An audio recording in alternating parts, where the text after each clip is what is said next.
Book 2, the Book of the Traveller of the Worlds, Canto 5, the Godheads of the Little Life. A fixed and narrow power with rigid forms, he saw the empire of the little life, an unhappy corner in eternity. It lived upon the margin of the idea, protected by ignorance as in a shell. So this empire of the little life, which is the lower vital life, lived in some unhappy corner protected by ignorance as in a shell.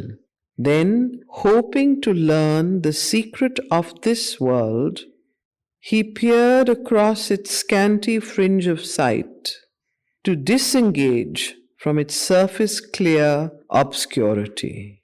Please note the oxymoron, surface clear obscurity, the force that moved it and the idea that made, imposing smallness on the infinite, the ruling spirit of its littleness, the divine law that gave it right to be, its claim on nature and its need in time.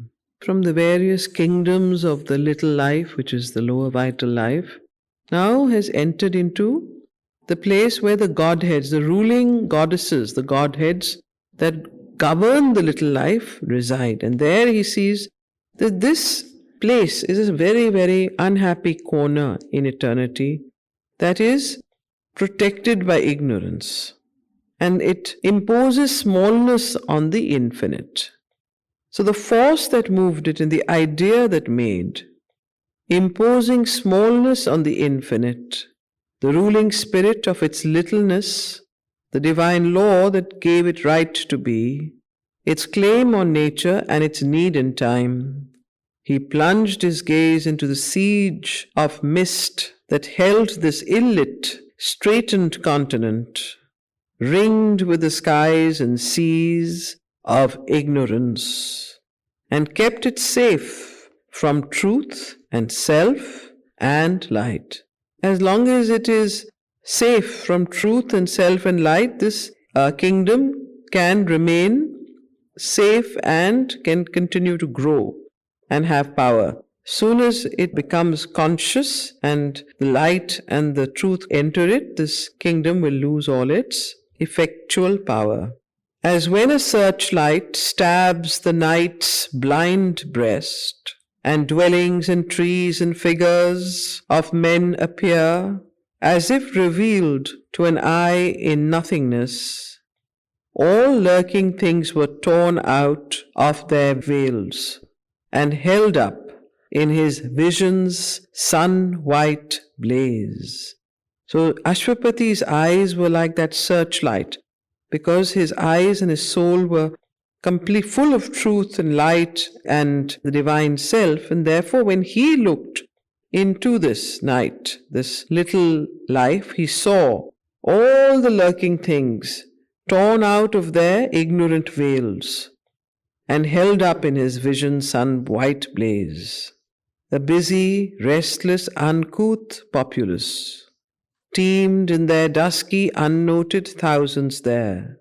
So what did he see there? When a busy, restless, uncouth, very rough, uncultured populace teemed in their dusky, unnoted thousands there, in a mist of secrecy, wrapping the world scene. The little deities of time's nether act. Nether is down, lower acts. The little deities, the little godheads that rule time's inconscient, unconscious acts, nether acts, who work remote from heaven's controlling eye, plotted unknown to the creatures whom they move, the small conspiracies of this petty reign, amused with the small contrivings, the brief hopes, and little eager steps and little ways.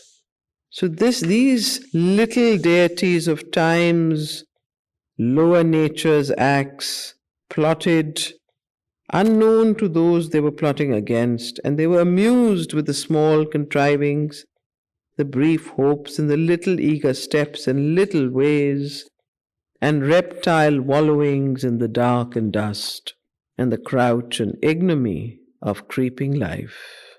A trepidant and motley multitude, a strange pell-mell of magic artisans, was seen moulding the plastic clay of life. So he saw in front of them a trepidant and motley, very ill-dressed, kind of poor multitude of people. Pell-mell of magic artisans was seen moulding the plastic clay of life. An elfin brood, an elemental kind, small elfin brood, astonished by the unaccustomed glow.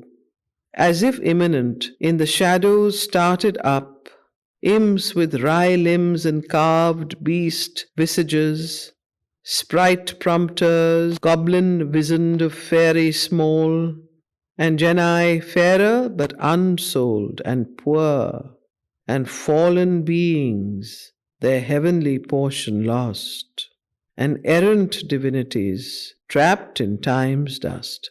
So this multitude that he sees is composed of, and they got astonished with these eyes, bright eyes that were looking at them, which had light, because they were used to living in the shadows of the dark and ignorance. When he saw them, they were like imps and small goblin wizened sprite prompters and genii and fallen beings who had lost their psychic being, and errant divinities, divinities that had gone astray, trapped in time's dust, ignorant and dangerous wills, but armed with power, half animal, half God, their mood, their shape.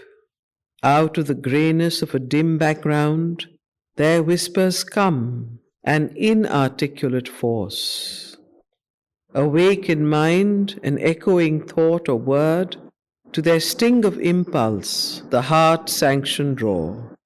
So, these half-animal, half-godlike shapes come out of the greyness of a dim background.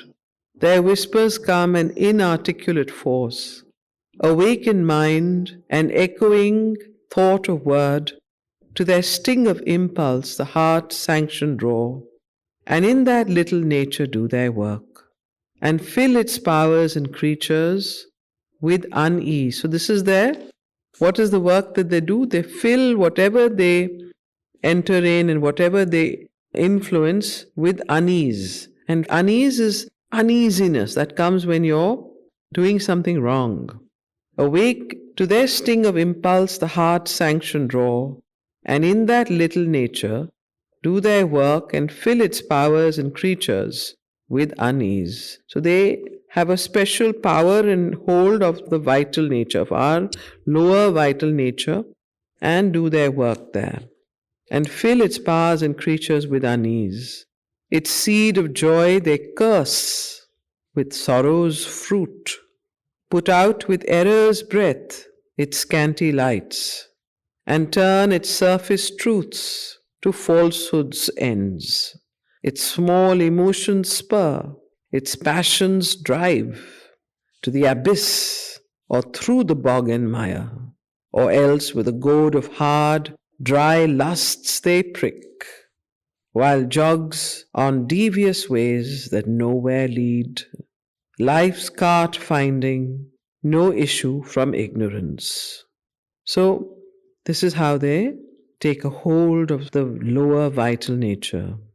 Small emotions spur, its passions drive to the abyss or through the bog and mire, or else with a goad of hard, dry lusts they prick, while jogs on devious ways that nowhere lead, life's cart finding no issue from ignorance. To sport with good and evil is their law, luring to failure and meaningless success. All models they corrupt, all measures cheat. So they corrupt all models and all measures cheat, make knowledge a poison, virtue a pattern dull. So they make knowledge a poison and virtue a pattern dull. All models they corrupt, all measures cheat, and lead the endless cycles of desire through resemblances of sad or happy chance to an inescapable fatality. So, this is how the lower nature gets influenced and corrupted by these Godheads. And you can see all of this is happening in our human lives. If we notice our own, the way desires climb in, the way lusts and greed and anger and all these lower emotions and lower impulses, if you see where they come from, the source are these Godheads. All by their influence is enacted there, nor there alone is their empire or their role. Wherever are soulless minds and guideless lives, and in a small body self is all that counts. Wherever love and light and largeness lack, these crooked fashioners take up their task. So their influence is not only in this realm or this plane of the kingdom of the lower life which they govern, but also wherever in the world, wherever in the universe, there are lives and people and beings who have lost their way, who are soulless minds and guideless lives that have no meaning, and live in a small body self of their own small interests and all own small mind, which are selfish and self-centered. These crooked fashioners take up their task. They can influence them. They come in and capture them, possess them. So you see all these dark beings in this world. Where you read about them in the newspapers, you see those who are committing terrible acts of murder, rape, treachery, incest. I mean, there's just no end to the cruelty. And you wonder, how can human beings become like that? Well, they are possessed by these beings who come in, and because they have lost their way, because they've taken the wrong path, they've lost touch with their light, with their own divinity. That is when they come and capture them and make them and possess them. They are not even aware that they are in the possession of these Godheads. So wherever love and light and largeness lack, note the word largeness, that is wherever there's smallness, pettiness, self-interest, greed, wherever love and light and largeness lack, these crooked fashioners take up their task. To all half-conscious worlds, they extend their reign. To all half-conscious worlds, wherever they are, they extend their reign. So these Godheads are the Godheads of the lower vital, not the large vital, not the higher vital. So the vital plane, the life plane, has various levels of consciousness. So this is the lower or the vital plane where these Godheads are in this subtle plane which influence our vital nature. So wherever we are half conscious or semi-conscious, we are not fully conscious of our actions, our motivations, our desires, our life. These Godheads play their role and start influencing and taking us to what he calls wherever love and light and largeness lack. These crooked fashioners take up their task. What is their task? To all half-conscious worlds, they extend their reign. So it's not just in the subtle physical realm that these Godheads, though they reside there, their influence is on all the worlds, half-conscious worlds. Here too means on earth. Here too these godlings drive our human hearts. How do they drive our human hearts? Our nature's twilight is their lurking place. Anything in our nature that we are not fully conscious of. You have this greed and you're not aware of the greed. You're not aware where this greed is coming from. Suddenly you have a desire or anything that we are not fully conscious. Suddenly anger comes up. Anything, depression, whatever we are half conscious about. These Godheads come in and take their place. You give them an entry point to fashion our minds. Our nature's twilight is their lurking place. Here too, meaning on earth, the darkened primitive heart obeys because they come through. They hide in the twilight zone of our nature, we don't see them coming into our nature and our life. We think that we have made a mistake. We think that it's us, but actually it is these creatures we have allowed entry into our consciousness that are now creating havoc. So our nature's twilight is their lurking place. Here too the darkened primitive heart obeys the veiled suggestions of a hidden mind. So when they come into this our nature's twilight, they give these suggestions, to our mind that do this, don't do this, and so on. So the veiled suggestions of a hidden mind. Here too the darkened primitive heart. And if the heart obeys the veiled suggestions, firstly the thought has to come somewhere. Once a thought comes in, then the heart begins to obey it. Now you look at any dark action. Suppose you've decided that you're not going to have any sweets, for example, a very simple thing. What happens? Then you get an idea in your head, I think this is very nice. I think I should have it. It's very attractive. So what if I have it once? No, tomorrow I won't have it. This is how it works. This is on a small level. Or anger. You decided not to get angry. Yeah, that comes entering you. And you suddenly don't know where it's come from because you have taken a sankalp that I'm not going to lose my temper. So these are the dark entities who then come through these half suggestions. The veiled suggestions of a hidden mind that dogs our knowledge with misleading light. So what do? They dog our knowledge with misleading light and stands between us and the truth that saves. And this is what keeps entering every time we are trying to progress. If you notice, every time you want to take a step forward into the light, something comes to try and stop you.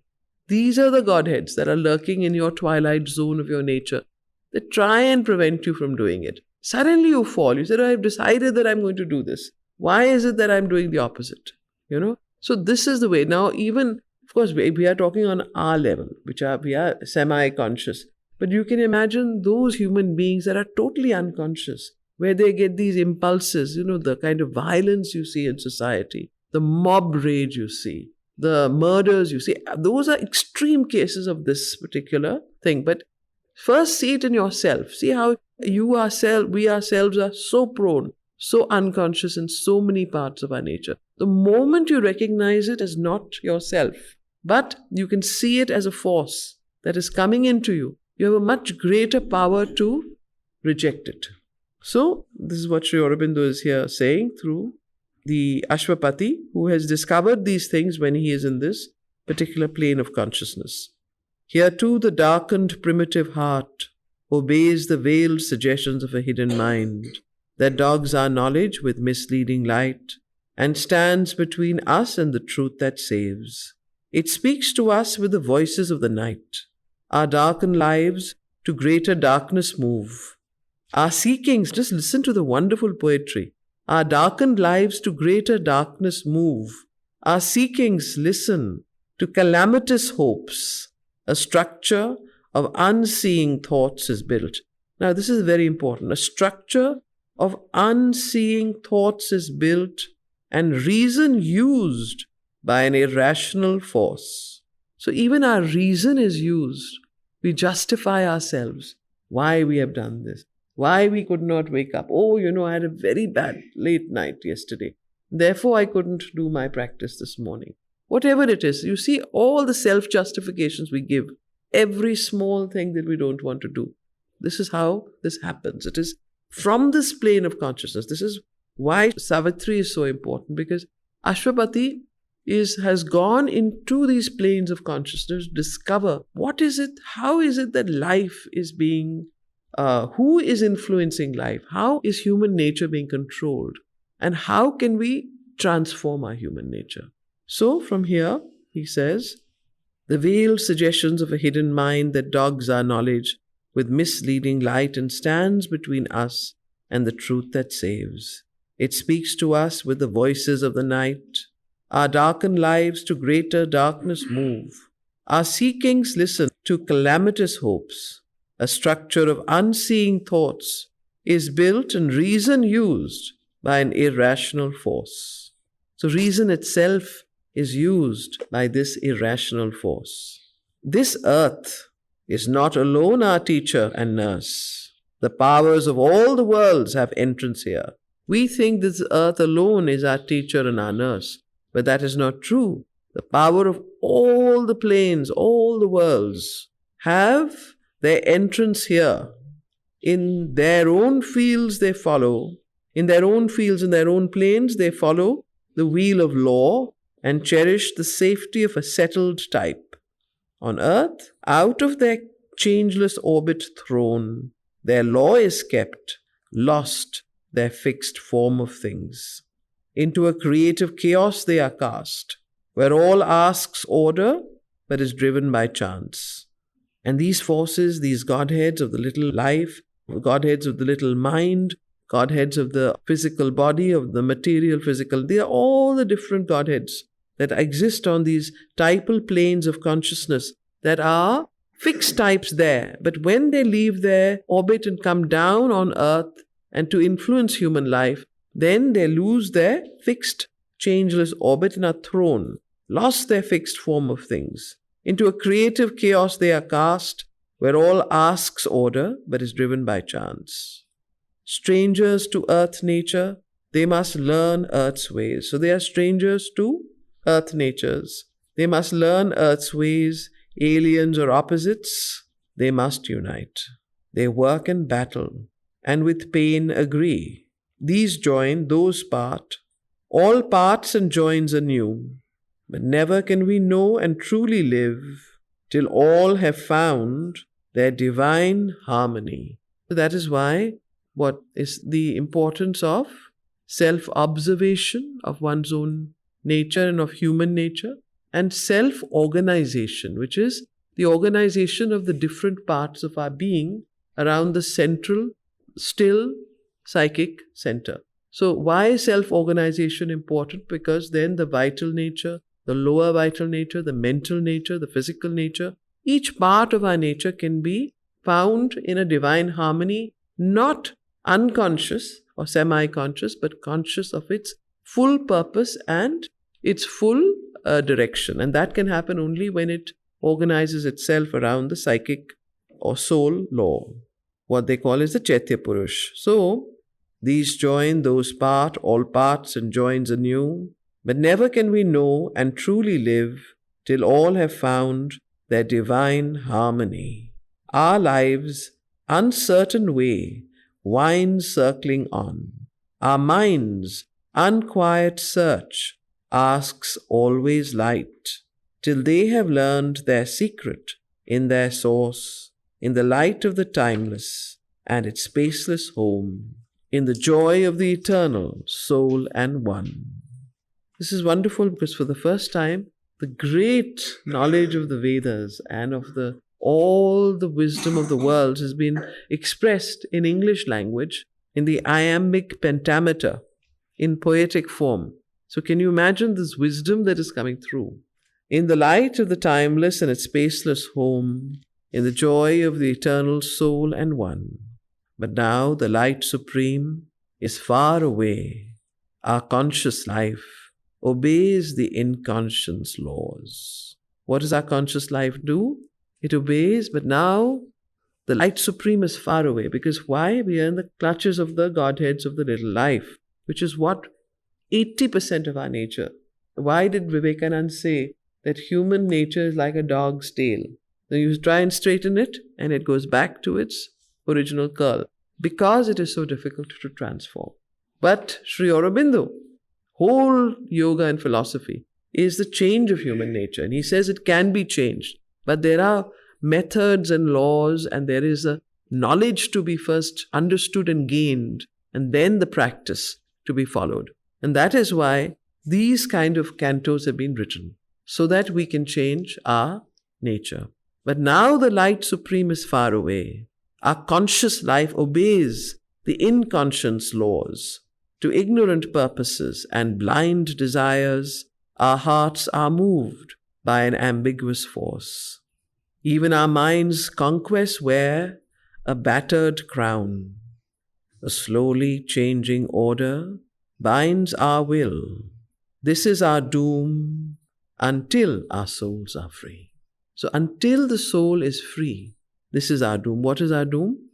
Our conscious life obeys the inconscious laws to ignorant purposes and blind desires. Our hearts are moved by an ambiguous force.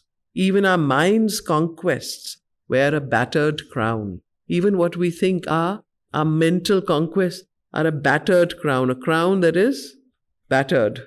A slowly changing order binds our will. This is our doom until our souls are free.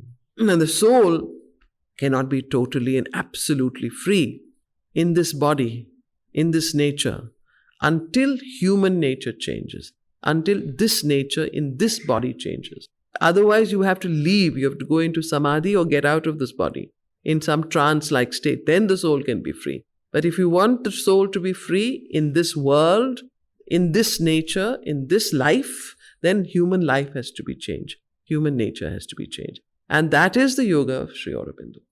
So, this is our doom until our souls are free. A mighty hand then rolls mind's firmaments back. Infinity takes up the finite's axe, and nature steps into the eternal light. Then only ends this dream of nether life. What is nether life? Lower life. So as you see, this is the canto that describes the Godheads of the little life. The little life is the lower vital nature that we have, the vital nature, and the life force. How ordinary life that we see. These are the Godheads that control that life. And it says towards the end that this is our doom until our souls are free. So until the soul, here refers to the psychic being, until the psychic being comes forward and governs and integrates and coordinates and becomes the leader of our human nature, until then, we are doomed because we have to follow the old nature's pattern. We can't escape Prakriti. So, only when the Chaitya Purush comes forward and begins to govern the vital being, which is described here, the mental being, the Manomaya Purusha, the Pranamaya Purusha, all these other Purushas come under the dominance of the Chaitya Purush. Only then can human nature change. So this is what it ends with, this one line of Sri Aurobindo where he says, a mighty hand then rolls mind's firmaments back, infinity takes up the finite's axe, and nature steps into the eternal light. Nature here is Prakriti. Steps are human nature, steps into the eternal nature. Then only ends this dream of nether life. At the outset of this enigmatic world, which seems at once an enormous brute machine and a slow unmasking of the spirit in things, in this revolving chamber without walls, in which God sits impassive everywhere, as if unknown to himself and by us unseen, in a miracle of inconscient secrecy, yet is all here, his action and his will. Wonderful lines, which, beautiful poetry and also lovely imagery of the revolving chamber without walls. All of you saw how wonderful those images of the Chandrayaan and the earth and the orbit were. So you can imagine Sri Aurobindo in those days in the 1920s writing this, describing the earth as a revolving chamber without walls, in which God sits impassive everywhere. So this idea of, Sarvam idam Brahman. So in which God sits impassive everywhere, as if unknown to himself, and by us unseen, in a miracle of inconscient secrecy. So all of this is straight from the Vedas, because you see how much Sri Aurobindo has delved into the Upanishads, the Vedas, and the whole wisdom traditions of Indian literature to write like this in poetic English language. You can just understand the depth of his knowledge. You can actually take verses from the Isha Upanishad and actually correlate them to some of these lines, because he felt that the Isha Upanishad had the kernel of the truth of the supermind. So he gave a lot of importance to the Isha Upanishad, of all Upanishads. So, in a miracle of inconscient secrecy, yet is all here his action and his will. In this whirl and sprawl, through infinite vacancy, the spirit became matter and lay in the whirl, a body sleeping without sense or soul. So the spirit became matter and lay in the whirl, a body sleeping without sense or soul. So what is this body? The body of the earth is the spirit sleeping in matter. Just imagine that. The Brahman sleeping in physical matter. So you can also understand in a way what is our body composed of. It's the same substance. So in this whirl and sprawl through infinite vacancy, the spirit became matter and lay in the whirl, a body sleeping without sense or soul, a mass phenomenon of visible shapes, supported by the silence of the void, appeared in the eternal consciousness, and seemed an outward and insensible world. So this world, this earth, what we call our earth, it seemed an outward insensible world as without the divine, but actually it is the Brahman who has externalized itself and delved and become part and moved and impregnated matter, the inconscient, and become that. So that is what the world is. So that's why he's this particular way of writing, in this whirl and sprawl through infinite vacancy. Now, infinite vacancy, what is the Sanskrit word for that? Infinite vacancy? Shunya. Exactly straight from the Vedas. So the spirit, now, of course, written in the one, now today in the world, everybody knows English. If the Western world and the Eastern world and the Northern world and the Southern world have to come together, one language needs to unite them. So that is why Sri Aurobindo wrote in English. He could have written the same thing in Sanskrit also. But he chose not to write in Sanskrit because he would then have eliminated half the world. So, in this whirl and sprawl through infinite vacancy, the spirit became matter and lay in the whirl, a body sleeping without sense of soul, a mass phenomenon of visible shapes, supported by the silence of the void, appeared in the eternal consciousness and seemed an outward and insensible world. There was none there to see and none to feel, only the miraculous inconscient. So when the divine descended into matter, when the Brahman became the earth, there was none there to see, to witness this event, except the miraculous inconscient. Why the miraculous inconscient? Because the inconscient is what? Another word for the inconscient in Sanskrit or in Hindi. So it is miraculous because it is full of the miracle of the divine. Inconscient because it is the first status of the divine, which is insensible, inconscient. Yes, you can say that. Something that is full mass and without any movement, like matter. So that's called inconscient. There was none there to see and none to feel, only the miraculous inconscient. A subtle wizard skilled was at its task, inventing ways for magical results, managing creation's marvelous device, marking mechanically dumb wisdom's points, using the unthought, inevitable idea. It did the works of God's intelligence or wrought the will of some supreme unknown. So this miraculous inconscient had a subtle wizard skill. It was like a subtle wizard skill at work, inventing ways for magical results, managing creation's marvelous device, marking mechanically dumb wisdom's points, using the unthought inevitable idea.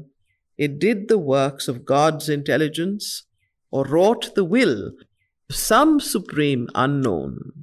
Still consciousness was hidden in nature's womb. Unfelt was the bliss whose rapture dreamed the worlds. Still, he says, consciousness was hidden in nature's womb. Unfelt was the bliss. Sat Chidanand, he is describing that in the earth, in matter.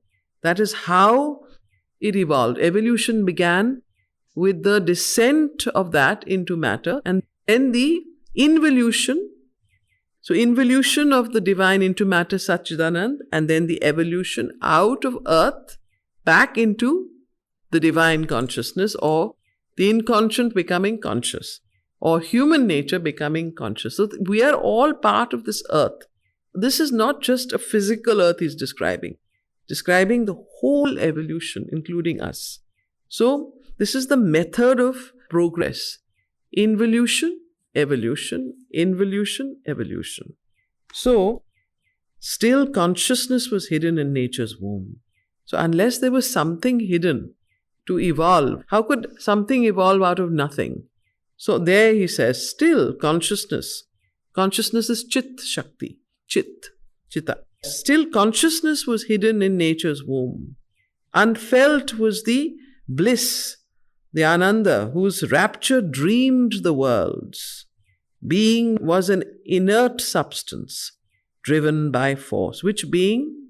The earth, the whole earth, Prakriti, nature. Being was an inert substance driven by force. Shakti, the divine Shakti. At first was only an etheric space. Again now, he again goes into the whole process. So first what he says, at first was only an etheric space. What is etheric? Ether? Yeah, there was only ether. Yeah, there was only space. What they say, you started with space. At first was only an etheric space. Its huge vibrations circled round and round, housing some unconceived initiative, upheld by a supreme original breath. This supreme original breath, prana, expansion and contraction's mystic act, created touch and friction in the void. So it was the breath, it was prana that created touch and friction in the void. Wonderful description. So in Sanskrit, if someone had to write this, how would you say it? So at first was only an etheric space.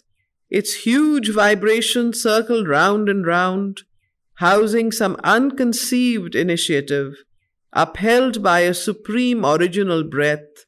Expansion and contraction's mystic act created touch and friction in the void.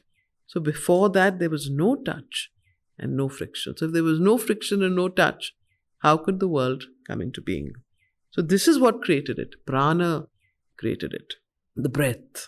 Expansion and contraction's mystic act created touch and friction in the void. Into abstract emptiness brought clash and clasp. So this is what entered into the shunya and created touch, clash and clasp even. The sense of touch and the sense of clash, of collision.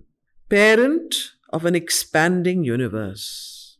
Who was the parent of an expanding universe? Prana Shakti.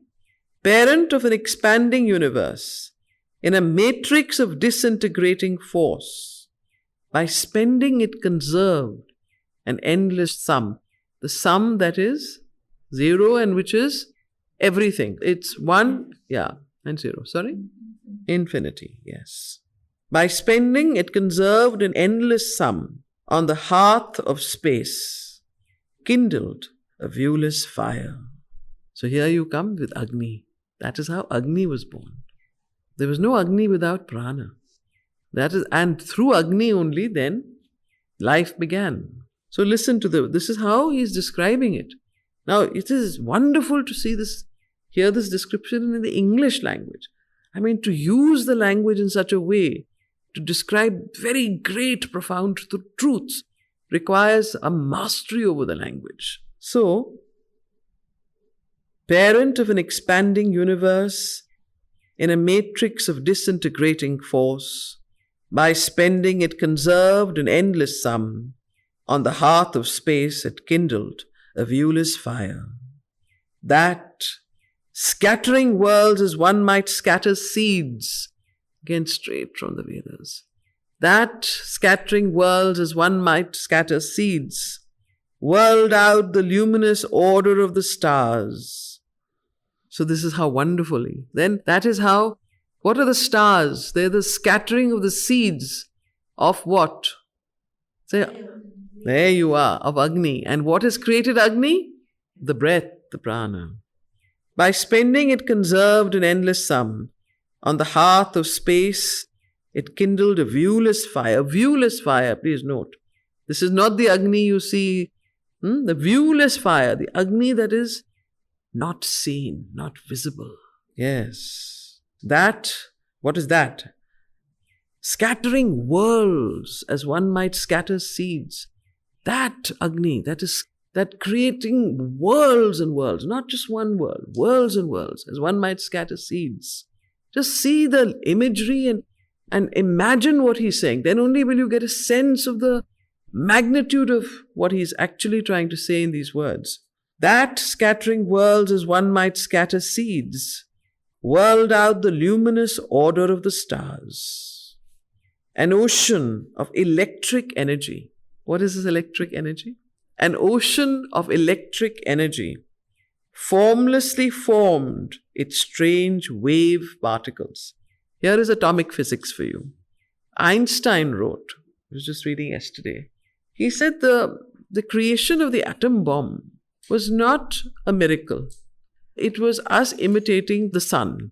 Now, unusually, he wrote this, The creation of the atom bomb is not any supernatural force or was not supernature. It was us imitating the sun. And Mr. Einstein every day would go for a boat ride. And he would stand there and watch and throw pebbles in a lake for years after he stopped. And of course, Eisenhower, those who've seen the film, all these scientists used to go and try and meet him. And he would be standing there and throwing pebbles. And if you see his memoirs, unbelievable how he writes about, he was really a mystic, a true mystic of the highest order. Of course, we don't recognize him like that because he spoke in a scientific language. But if you read his life, it's wonderful. So these words now, you see where Sri Aurobindo has picked up quantum physics here in these two lines. On the hearth of space, it kindled a viewless fire, that, scattering worlds as one might scatter seeds, whirled out the luminous order of the stars. An ocean of electric energy, formlessly formed, its strange wave particles, constructing by their dance this solid scheme. So this solid scheme that we see as the universe, the stars, the different worlds, the planets, the whole universe, and today we've seen a lot of pictures on television, so you can all imagine, is actually nothing but, what does he say? A dance, constructing by their dance this solid scheme, is actually the dance of the wave particles created by Agni. You just imagine what he's saying. So, the whole of the universe is a dance of the collision of prana and Agni together that has created these forms. So here, on the hearth of space, it kindled a viewless fire, that, scattering worlds as one might scatter seeds, whirled out the luminous order of the stars. So then, an ocean of electric energy, formlessly formed, its strange wave particles, constructing by their dance this solid scheme. So this is actually not a very solid scheme. What he's trying to say, that this so-called solid scheme that we imagine as dense matter is actually nothing but energy. And what energy? Electric solar energy. And that is how the atom bomb could be created. And that is how the whole world will slowly shift its fuels from fossil fuels to solar fuels. You will have cars already electric. Next generation cars will go solar cars. They will be running through the solar energy directly. Then the batteries, like our telephones we used to use with wires first. Then the wires disappeared and we're using mobiles. Then the mobiles will disappear. And so will those batteries in those cars disappear.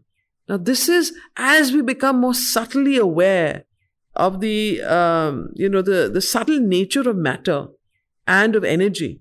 Our whole world and its inventions and how we rely on physical matter and what it means will change. So he's already written about this about 100 years before. And that is the genius of Sri Aurobindo, because he has seen it before. So then, read this carefully. I think some scientists should sit and do research only on this paragraph. So, yeah, but also the Big Bang theory comes from the Vedic theory. The first starts from the first in how it begins. So, its mightiness in the atom shut to rest. Masses were forged or feigned, and visible shapes. Light flung from the photon's swift revealing spark. See, just imagine. Light flung the photon's swift revealing spark and showed, in the minuteness of its flash, imaged this cosmos of apparent things. So this whole cosmos of apparent things, cosmos is not talking about just the earth, the entire cosmos. What all is in the cosmos? All the planets, all the asteroids, all the galactical, the whole universe, everything, the stars. How did it come, he says? This light flung the photon's swift revealing spark and showed in the minuteness of its flash, imaged this cosmos of apparent things. Thus has been made this real, impossible world. An obvious miracle or convincing show, or so it seems to man's audacious mind, who seats his thought as the arbiter of truth, his personal vision as impersonal fact, as witnesses of an objective world, his erring sense, and his instruments artifice. So, thus has been made this real impossible world. It's either an obvious miracle or convincing show. Or so it seems to man's audacious mind, man seats his thought as the arbiter of truth, because we think we know everything. So we would then say, oh, this is a miracle or it's a big illusion. But actually it is neither. But man, because he is limited in his view, thinks that. His personal vision as impersonal, he puts his personal vision as impersonal fact, a scientific fact, and creates his whole theory. As witnesses of an objective world, his erring sense and his instruments artifice. Thus must he work, life's tangible riddle out, in a doubtful light, by error seize on truth, and slowly part the visage and the veil.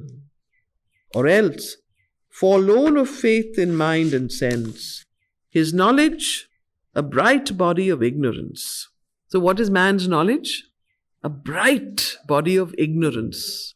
So his knowledge, a bright body of ignorance. He sees in all things, strangely fashioned here, the unwelcome jest of a deceiving force. A parable of Maya and her might. So, a parable of Maya and her might. This vast, perpetual motion caught and held in the mysterious and unchanging change of the persistent movement we call time. Now, how does Sri Aurobindo describe time? In the mysterious and unchanging change of the persistent movement we call time, and ever renewing its recurrent beat These mobile rounds that stereotype a flux, these static objects in the cosmic dance, that are but energies self-repeating worlds, prolonged by the spirit of the brooding void, awaited life and sense and waking mind. So we think that this is somehow even science today has not come to that point. We have come to E is equal to mc square. We have come to the idea that matter is energy. We've also somehow come to some idea of matter is energy, and energy could be consciousness. But have we come to the next step, that consciousness is the Brahman, is the divine? So what is Sri Aurobindo saying here? That we are still caught in this maya of somewhere not understanding the true source of creation. And even our scientists and even our knowledge is aired by our own bright ignorance. Bright ignorance, not ignorance, bright ignorance. So he's going to slowly take us through this. But this is how I think the world is, in the next 100 years, is going to come to the next stage. It'll come right back to where we started. And now we have the privilege of knowing this. And how do we apply it in our life? This vast perpetual motion, caught and held in the mysterious and unchanging change of the persistent movement we call time.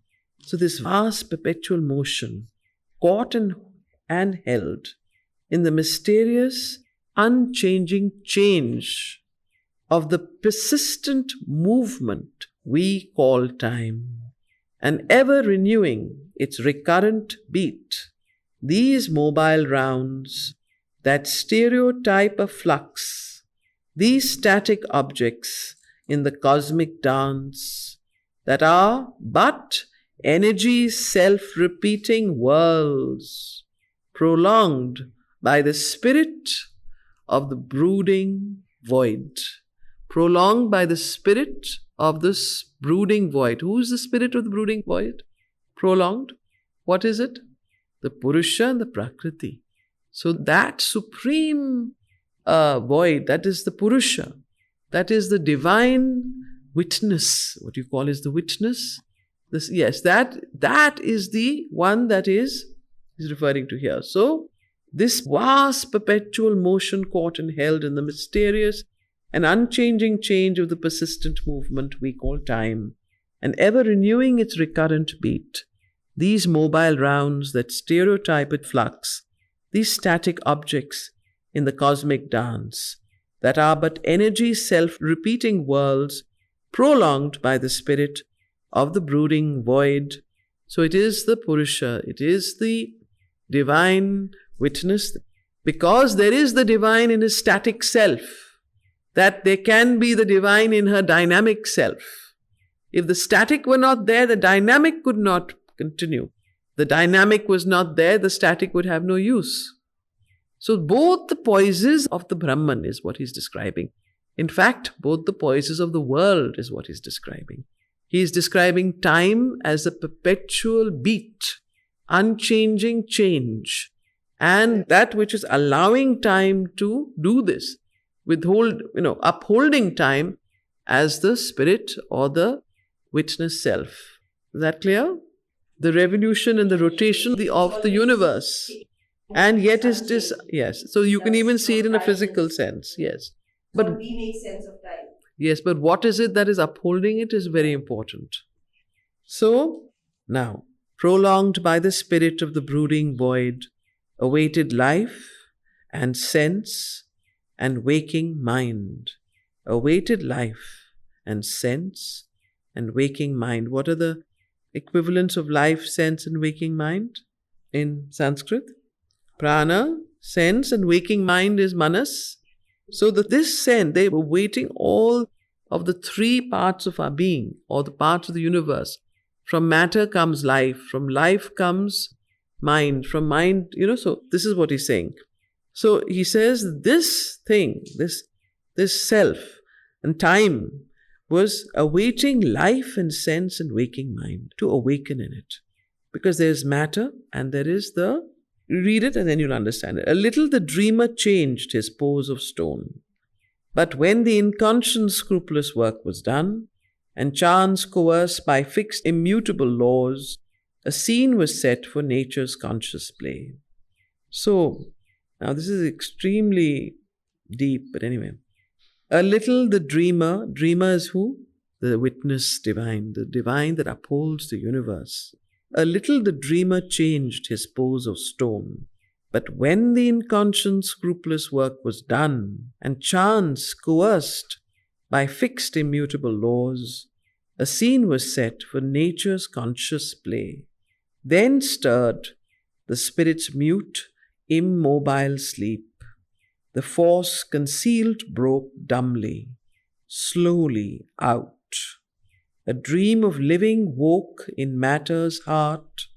A will to live moved the inconscious dust. A freak of living startled vacant time, ephemeral in a blank eternity, infinitesimal in a dead infinite. A subtler breath quickened dead matter's forms. The world's set rhythm changed to a conscious cry. A serpent power twinned the insensible force. Islands of living dotted lifeless space, and germs of living formed in formless air. A life was born that followed matter's law, ignorant of the motives of its steps, ever inconstant, yet forever the same. It repeated the paradox that gave it birth. Its restless and unstable stabilities recurred incessantly in the flow of time, and purposeful movements in unthinking forms betrayed the heavings of an imprisoned will. Waking and sleep lay locked in mutual arms. Helpless and indistinct came pleasure and pain, trembling with the first faint thrills of a world soul. So, first faint thrills of a world soul. So as you remember last time, we were reading about the Godheads of the little life, those beings that overlook, and that plane that is the prototype from which life on earth has come from. These are the Godheads that oversee the little life. Little life is another word for the vital proper, the vital nature, the vital force, what we call as, the ordinary human nature. So, prana, the force of life, all of that. So here, the subtler breath is the breath of prana. When the breath of life enters quickened dead matter's forms, the world's set rhythm changed to a conscious cry. A serpent power twinned the insensible force. What is the serpent power that twinned the insensible force? Islands of living dotted lifeless space, and germs of living formed in formless air. This is how life came on from wakened dead matter, and the whole world and whole life forms were created. A life was born that followed matter's law, ignorant of the motives of its steps, ever inconstant, yet forever the same. So it was inconstant and yet ever the same. So it's a repetition of the same groove, life. But it looked as though it was inconstant, as though it was constantly changing. Ever inconstant, yet forever the same. It repeated the paradox that gave it birth. Its restless and unstable stability. So even unstable stability is like an oxymoron, exactly the opposite. So its stability was most stable about life and prana and the life force was that it was unstable. That was the most stable part of its law. So very interesting use of words. its restless and unstable stabilities recurred incessantly, again repeated incessantly in the flow of time, and purposeful movements in unthinking forms betrayed the heavings of an imprisoned will. Waking and sleep lay locked in mutual arms. Both sleep and waking lay locked in mutual arms, like we see. Helpless and indistinct came pleasure and pain, trembling with the first faint thrills of a world soul. A strength of life that could not cry or move, yet broke into beauty, signing some deep delight, an inarticulate sensibility, throbs of the heart of an unknowing world, ran through its somnolent torpor, and there stirred a vague, uncertain thrill, a wandering beat, a dim unclosing as of secret eyes. So there was a strength of life that could not cry or move, that broke into beauty, signing some deep delight, an inarticulate sensibility.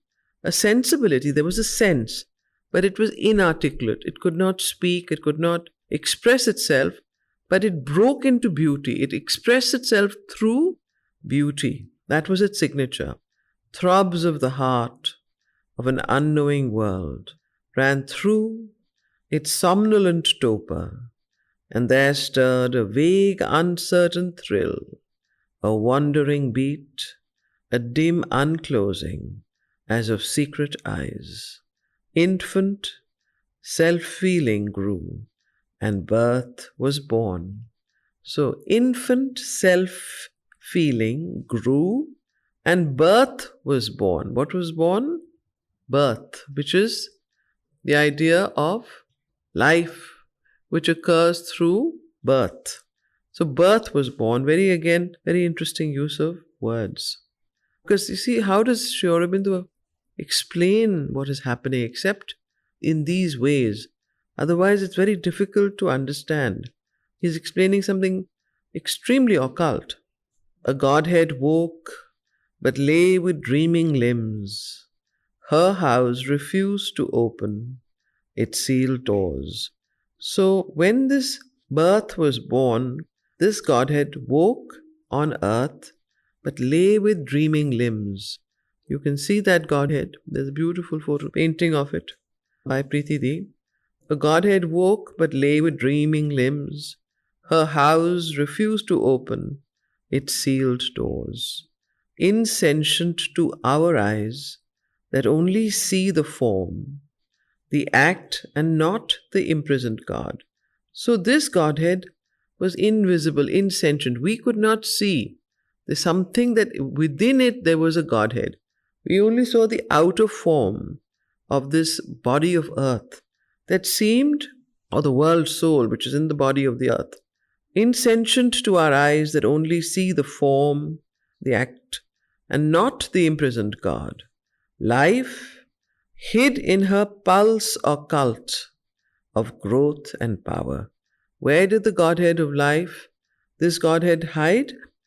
Life hid in her pulse or cult of growth and power, a consciousness with mute, stifled beats of sense, a mind suppressed that knew not yet of thought. So life in its first awakening, what was life? It was like a pulse or cult of growth and power, a consciousness with mute, stifled beats of sense, a mind suppressed. There was a mind hidden in life, but it was suppressed, that still did not know of thought. Thought had not as yet formed in life. So this was how this Godhead first awoke and came into being. A mind suppressed that knew not yet of thought, an inert spirit that could only be. At first, she raised no voice. Who raised no voice? Life, Godhead of life. At first, she raised no voice, no motion dared. Charged, there was no motion. Charged with world power, instinct with living force, only she clung with her roots to the safe earth. thrilled dumbly to the shocks of ray and breeze, and put out tendril fingers of desire. So the first movement of life was the tendril fingers of desire. It was desire that would awaken, and that would move life from being inconscient or insentient and hidden to awakening outward and coming forward. The strength in her yearning for sun and light felt not the embrace that made her breathe and live. Absorbed she dreamed, content with beauty and hue. So the strength in her yearning for sun and light felt not the embrace that made her breathe and live. So that embrace that was actually the cause of her breathing and living was not felt by her because of her yearning for sun and light. Absorbed she dreamed, who life dreamed content with beauty and hue. At last the charmed immensity looked forth. At last, and then there's the next thought here. At last the charmed immensity looked forth from life. Astir, vibrant, hungering, she groped for mind. So now here, there was a groping from not a suppressed mind, not knowing thought, life, not knowing all of that. Then at last, the immensity looked forth from within her, stirring her, vibrant, hungering. She groped for mind. Then slowly sense quivered and thought peered out. She forced the reluctant mold to grow aware. The magic was chiseled of a conscious form. Its tranced vibrations rhythmed a quick response, and luminous stirrings prompted brain and nerve. Awoke in matter spirit's identity, and in a body lit the miracle. So this is how the Godhead of life awakes from within life. It starts stirring. Mind comes in, thought comes in. First it was inert and insentient. So the beautiful description of how life was born from matter and began to, the first tendrils were desire, and then from desire this need and hunger for sun and light, and slowly the Godhead awakes, and then slowly sense quivered and thought peered out. She forced the reluctant mold to grow aware. The magic was chiseled of a conscious form. Its tranced vibrations rhythmed a quick response, and luminous stirrings prompted brain and nerve. Awoke in matter spirit's identity, and in a body lit the miracle of the heart's love and the soul's witness gaze. So, and in a body lit the miracle of the heart's love and the soul's witness gaze. Impelled by an unseen will there, could break out fragments of some vast impulse to become, and vivid glimpses of a secret self, and the doubtful seeds and the force of shapes to be, awoke from the inconscient swoon of things. So don't forget, this is a description of this plane of consciousness that Ashwapati is visiting as a traveler of the world. This is the plane where the Godheads of the little life reside and work. And before that, the last canto we read was the kingdoms of the little life. So please understand, this is the kingdoms of the little life are ruled by the Godheads of the little life. And the Godheads of the little life are the ones that are ruling life from where the origin of prana, of the life force, comes and comes on earth. And this is a description of these Godheads that have entered into the inconscient matter, material earth, and how they have arisen, and how actually it is a sleeping Godhead which is not seen by us. We only see the outer form. We only see the manifestation of life in all its form. We don't see the Godhead that is residing within life. So it's a very occult, very deep, very I would say almost, something that nobody has ever explained.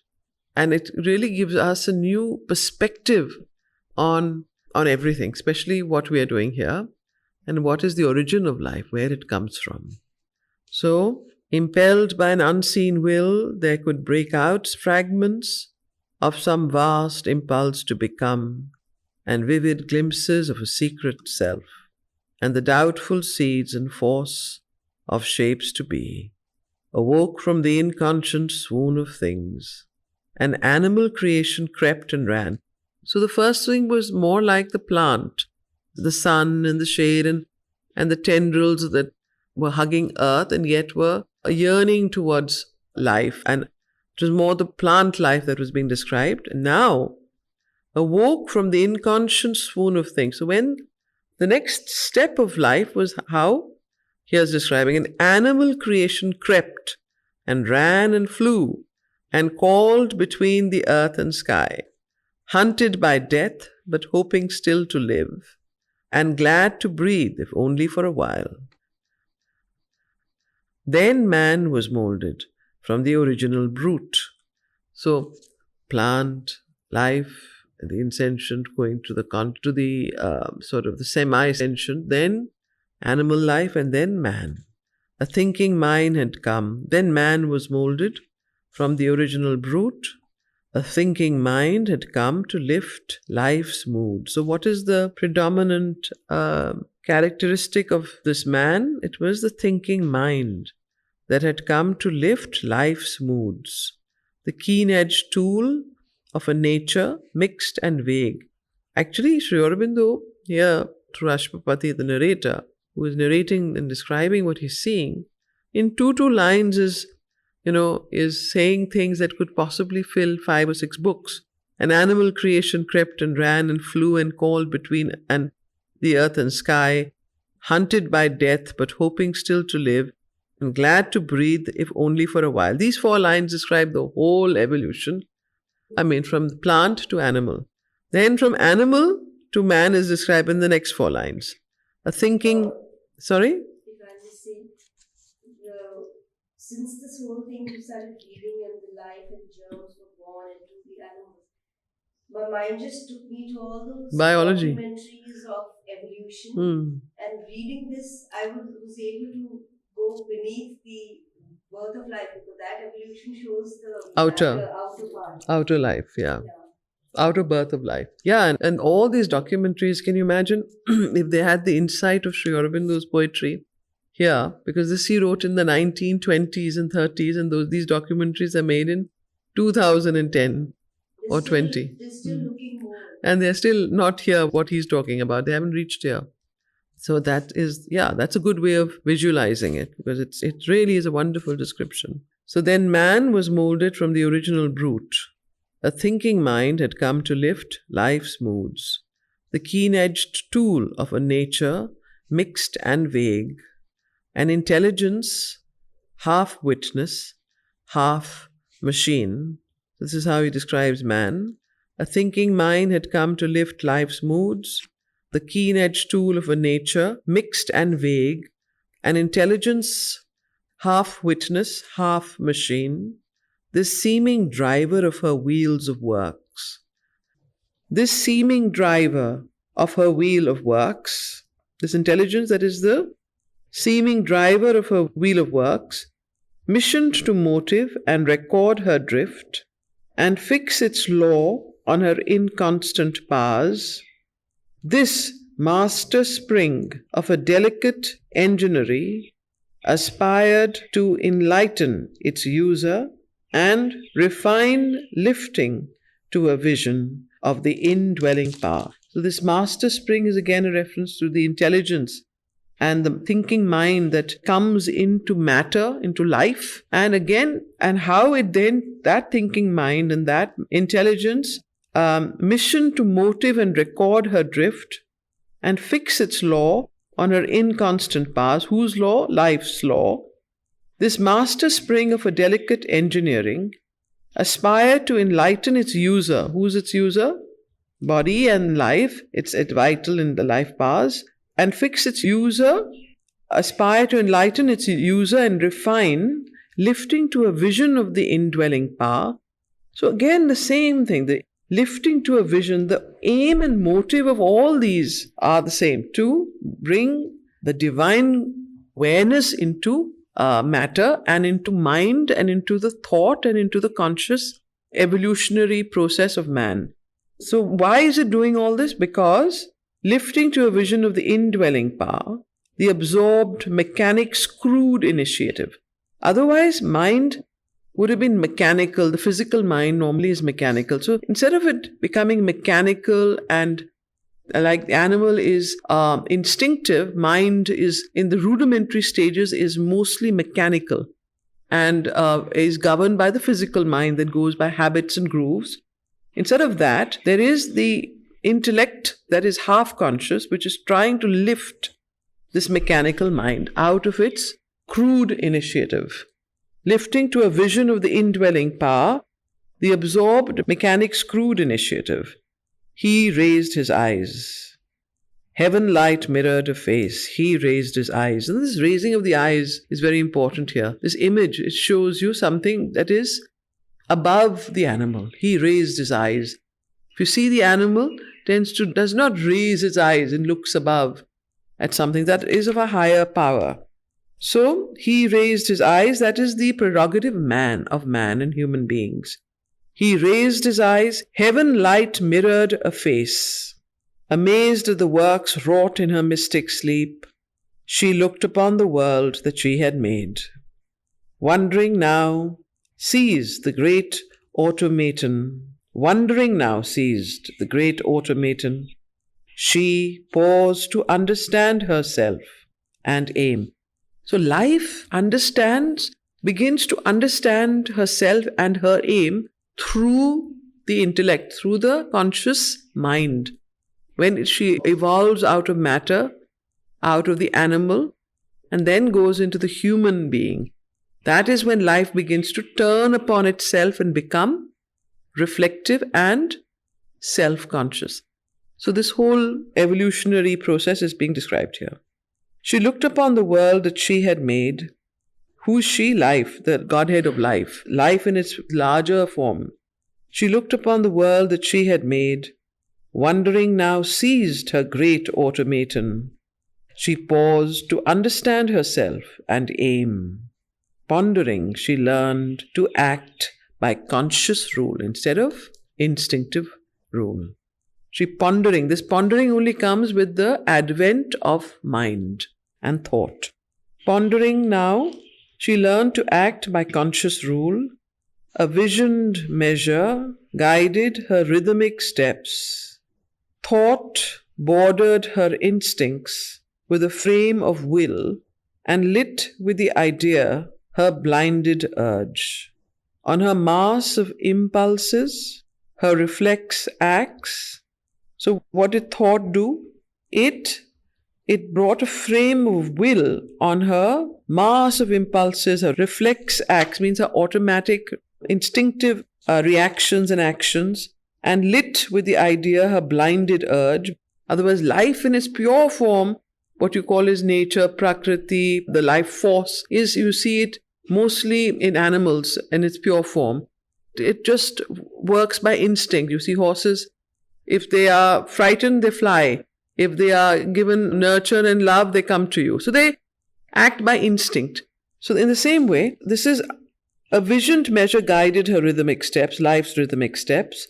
Thought bordered her instincts with a frame of will. Whose will? Whose instincts? Life's instincts with a frame, life with a capital L, with a frame of will, and lit with the idea, her blinded urge. On her mass of impulses, her reflex acts, on the inconscience pushed or guided drift, and mystery of unthinking accurate steps, because somehow by instinct she's able to guide, she gets to the right path, because life is in its pure form. She stuck the specious image of herself, a living idol of disfigured spirit. On matter's acts she imposed a patterned law.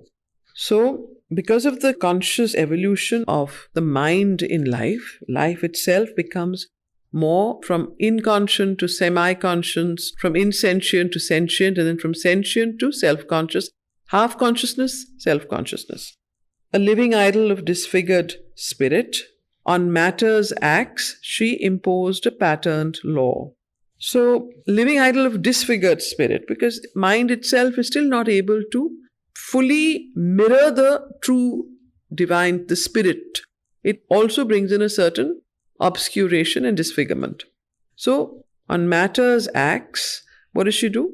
Life imposed a patterned law through the agency of mind. She made a thinking body from chemic cells and molded a being out of a driven force. To be what she was not inflamed her hope. She turned her dream towards some high unknown. A breath was felt below of one supreme.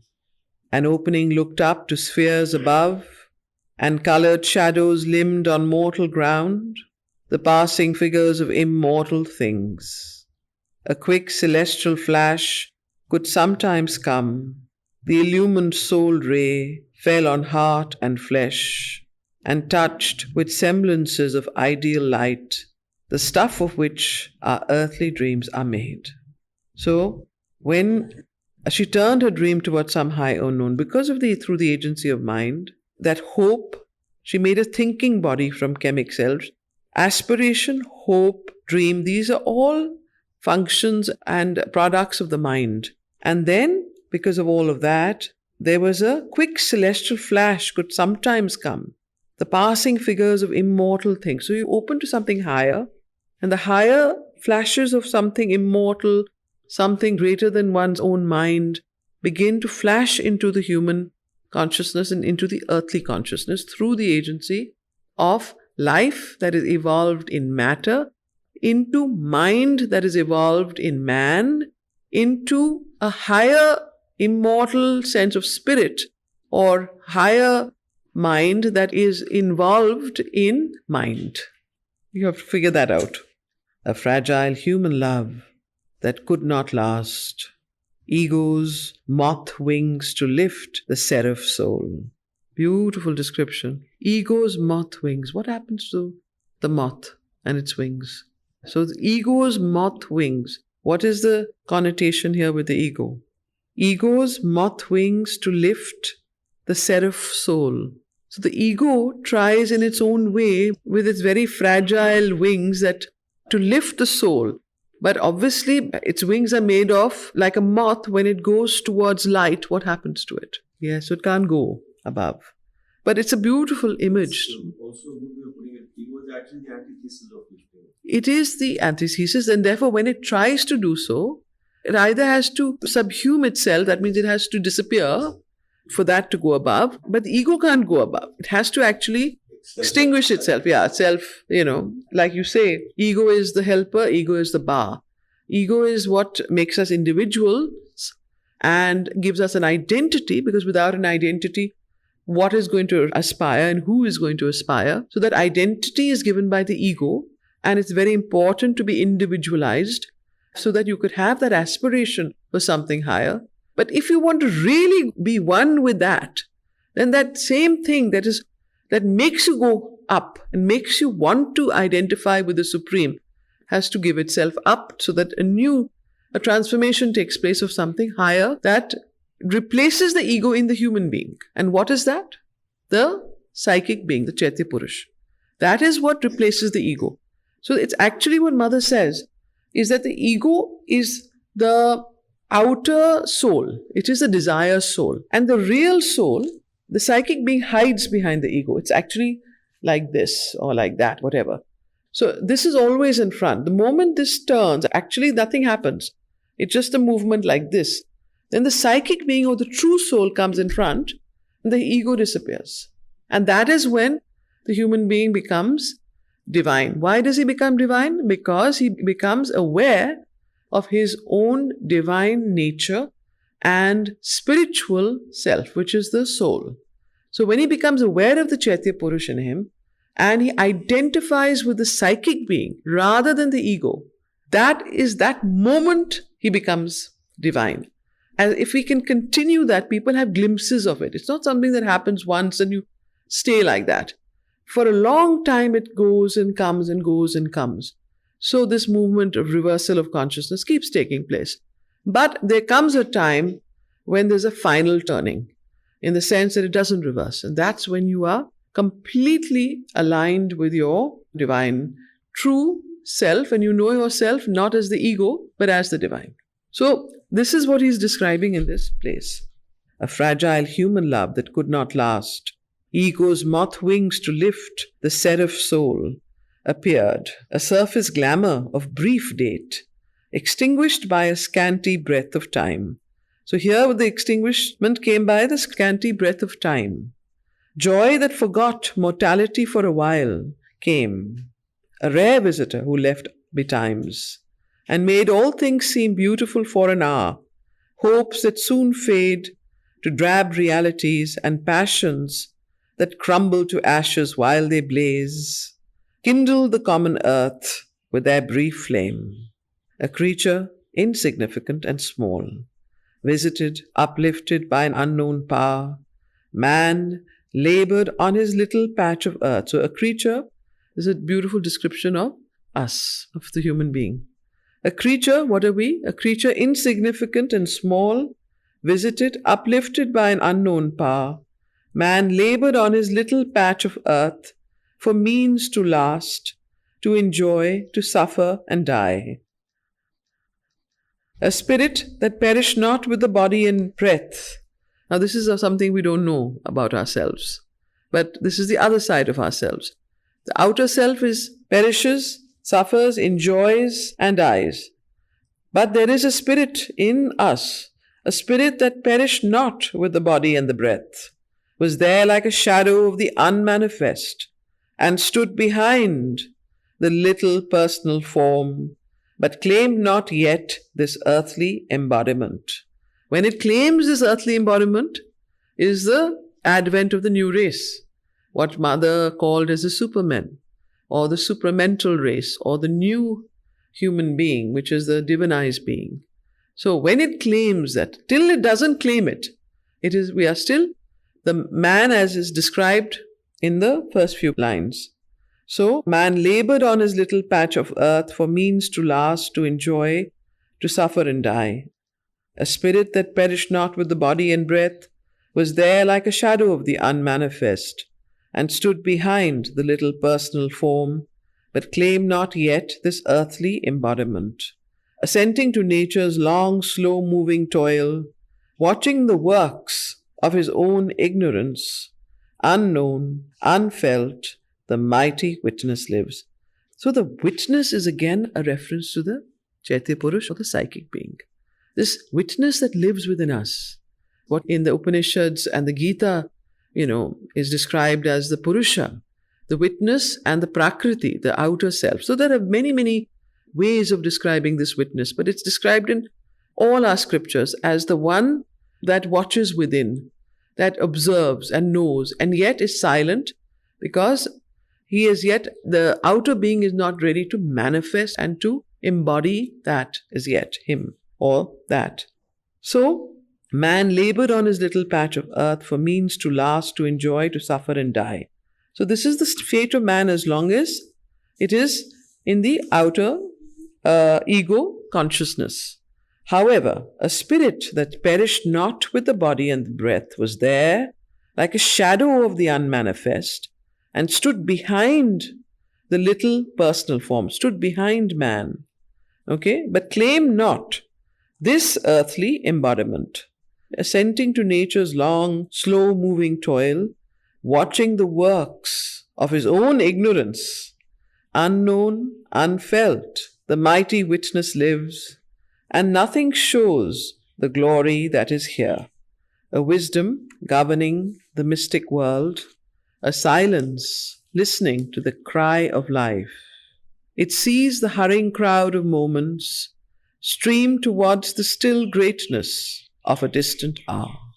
So this is the witness that is seeing all of this. It's listening. A silence is the witness, listening to the cry of life. A wisdom is the witness governing the mystic world.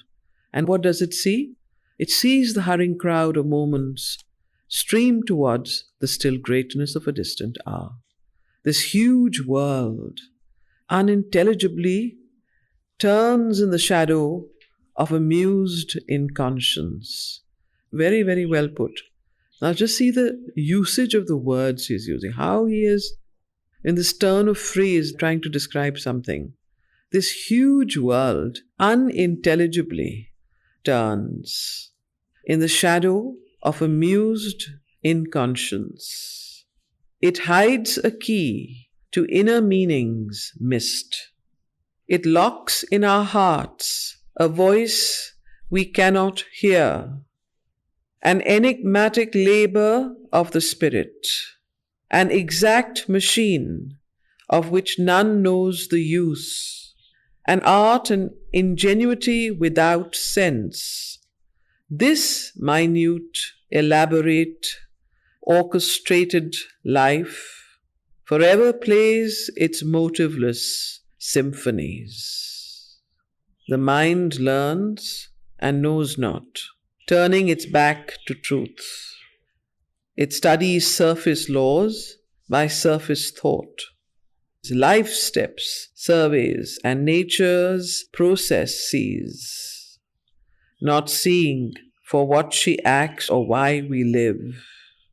It marks her tireless care of just device, her patient intricacy of fine detail, the ingenious spirit's brave inventive plan, in her great futile mass of endless works, adds purposeful figures to her purposeless sum, its gabled stories, piles, its climbing roofs, on the close-carved foundations she has laid, imagined citadels reared in mythic air, or mounts a stair of dream to a mystic moon. Very beautiful line capturing our recent or man's aspirational journey always to Chandrayaan. Now, how Aurobindo writes about these things in 1930 is quite amazing, 20s. So he is saying this is the way that we are. This is the way that life moves. Now, so imagined citadels reared in mythic air, or mounts a stair of dream to a mystic moon.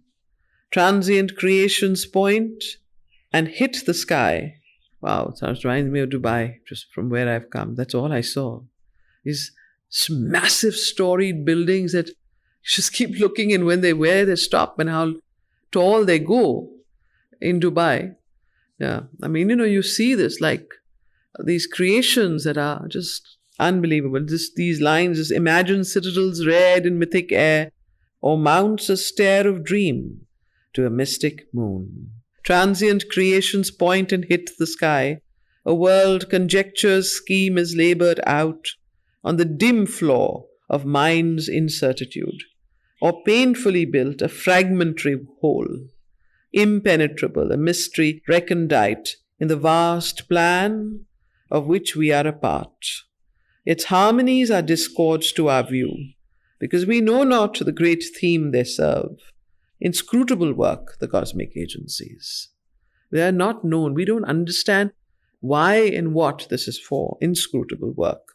The cosmic agencies. Only the fringe of a wide surge we see. We only see the fringe of a wide surge. Our instruments have not that greater light. Our will tunes not with the eternal will.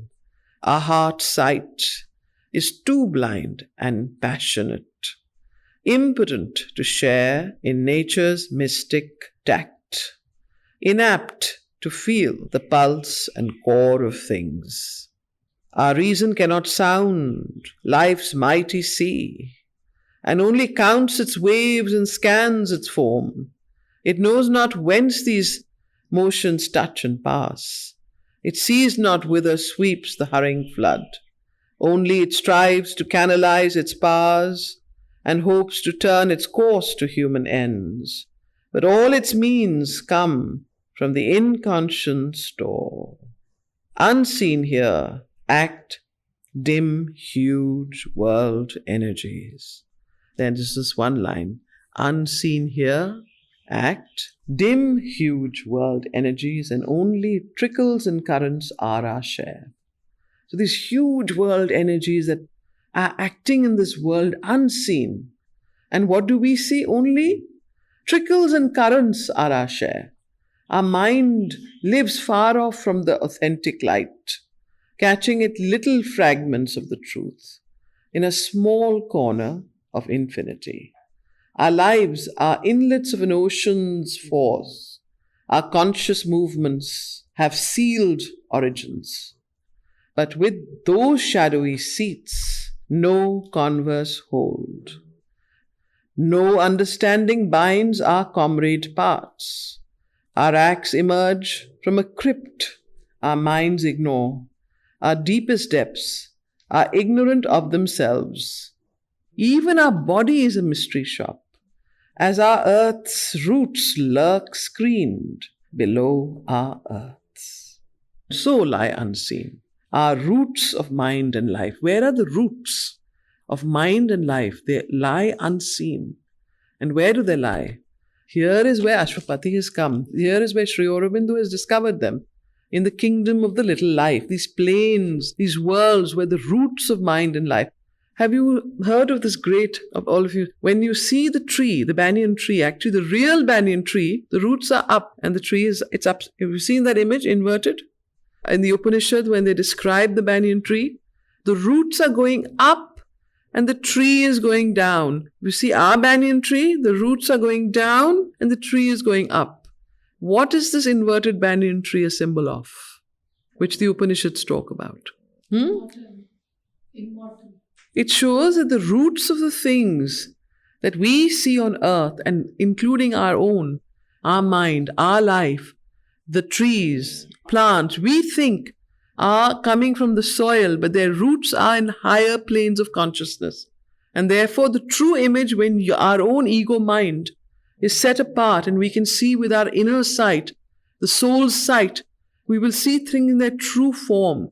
Everything is arranged and is there, but only our way of seeing them is obscured. So, these are the great truths hidden in the Vedas and the Upanishads, which Sri Aurobindo is unfolding and unveiling here in Savitri. This is mantra, pure mantra. Mantra reveals itself by contemplation and by rereading. And this, what we have read, even if you do not think about it for the whole week, it will play in your subconscious and enter your inconscious, and your superconscious self will understand it. So next time when you read it, the whole thing will become clear and you'll say, Arey, how it's so? Why didn't I understand it the last time? So many things will become clear, right? Now that you said it, certainly. It will. But it happens. This is what I'm not saying it, the mother has said it. I'm only repeating it. So, our lives are inlets of an ocean's force. Our conscious movements have sealed origins. But with those shadowy seats, no converse hold. So these sealed origins and those shadowy seats that actually control and are the source of our conscious movements, we no converse hold. That means that we are not in touch with the origins of which we come from. But with those shadowy seats, no converse hold. No understanding binds our comrade parts. Our acts emerge from a crypt our minds ignore. Our deepest depths are ignorant of themselves. Even our body is a mystery shop. As our earth's roots lurk screamed below our earth, so lie unseen our roots of mind and life. So in a sense, Sri Aurobindo here is indicating that the roots of our mind lie in a plane of consciousness, but that is not the ordinary human plane. If you see the Godheads of the little life, the roots of our life lie in these planes where which he describes in the last two cantos, the Godheads of the little life and the kingdoms of the little life. In the same way, he will describe in the next canto the kingdoms of the greater life and then the kingdoms of the mind. So what he's saying is the roots from which our mind and life come from and that control it and that are formative agencies for it lie in some other planes. That is why Sri Aurobindo, through Ashwapati, travels, is a traveler of the worlds. These worlds and planes of consciousness that rise one on top of the other. As our earth's roots lurk screened below our earth, so lie unseen our roots of mind and life. Our springs are kept close hid beneath, within. Our souls are moved by powers behind the wall. In the subterranean reaches of the spirit, a puissance acts and recks not what it means, using unthinking monitors and scribes. It is the cause of what we think and feel. So just like the hardware of a computer is the operating system that runs the computer and technology, which is unseen and we are not aware of. In the same way, our souls are moved by powers behind the wall. In the subterranean reaches of the spirit, a puissance acts and recks not what it means. What is the meaning of recks? Is a very interesting word he uses here. R-E-C-K-S, very uncommon in English language. Obviously has taken it from Latin. It would be interesting to know what the Collins dictionary says about it. Could be, yes. Reck sounds like something from reckon. A puissance acts and recks not what it means. Recks, but opposite. But the word recks we hardly use. An unusual word. A puissance acts and recks not what it means. Does not heed. Does not pay heed to what. So here, recks not. Does not pay heed. Recks not what it means. Using unthinking monitors and scribes, it is the cause of what we think and feel. The troglodytes of the subconscious mind. Now please find out what this means. What does it mean? Living in seclusion. The troglodytes of the subconscious mind. That means the dwellers of the subconscious mind. The prehistoric, that means the sort of kind of ageless, ill-trained, slow, stammering interpreters, only of their small tasks routine aware, and busy with the record in ourselves. Concealed in the subliminal secrecies, mid an obscure occult machinery, capture the mystic Morse, whose measured lilt transmits the messages of the cosmic force. So what is he saying here? These troglodytes, these ancient dwellers in the subconscious mind, ill-trained, slow, stammering interpreters, and only aware of their routine tasks and busy with the record in ourselves. Record in the cells is the physical record, what they call is the habit, the record in the cells, a kind of, there's a word for it, record in the cells, concealed in the subliminal secrecies. So here you are. So you see that he's used two words, beneath and behind. So beneath is below and behind is subliminal. So subconscient and subliminal, there comes the word. So earlier he uses these two words suddenly, and that's what he means by that. Our springs are kept close, hid beneath, within. So within is subliminal that goes in different, it goes at this level. And beneath is this. And then there is, of course, above.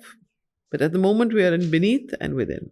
Concealed in the subliminal secrecies, mid an obscure occult machinery. Capture the mystic Morse, whose measured lilt transmits the messages of the cosmic force. Very interesting, he used the terminology of the mystic Morse. The Morse is the code. So this here is the mystic Morse, that whose measured lilt transmits the messages of the cosmic force. Cosmic force to whom?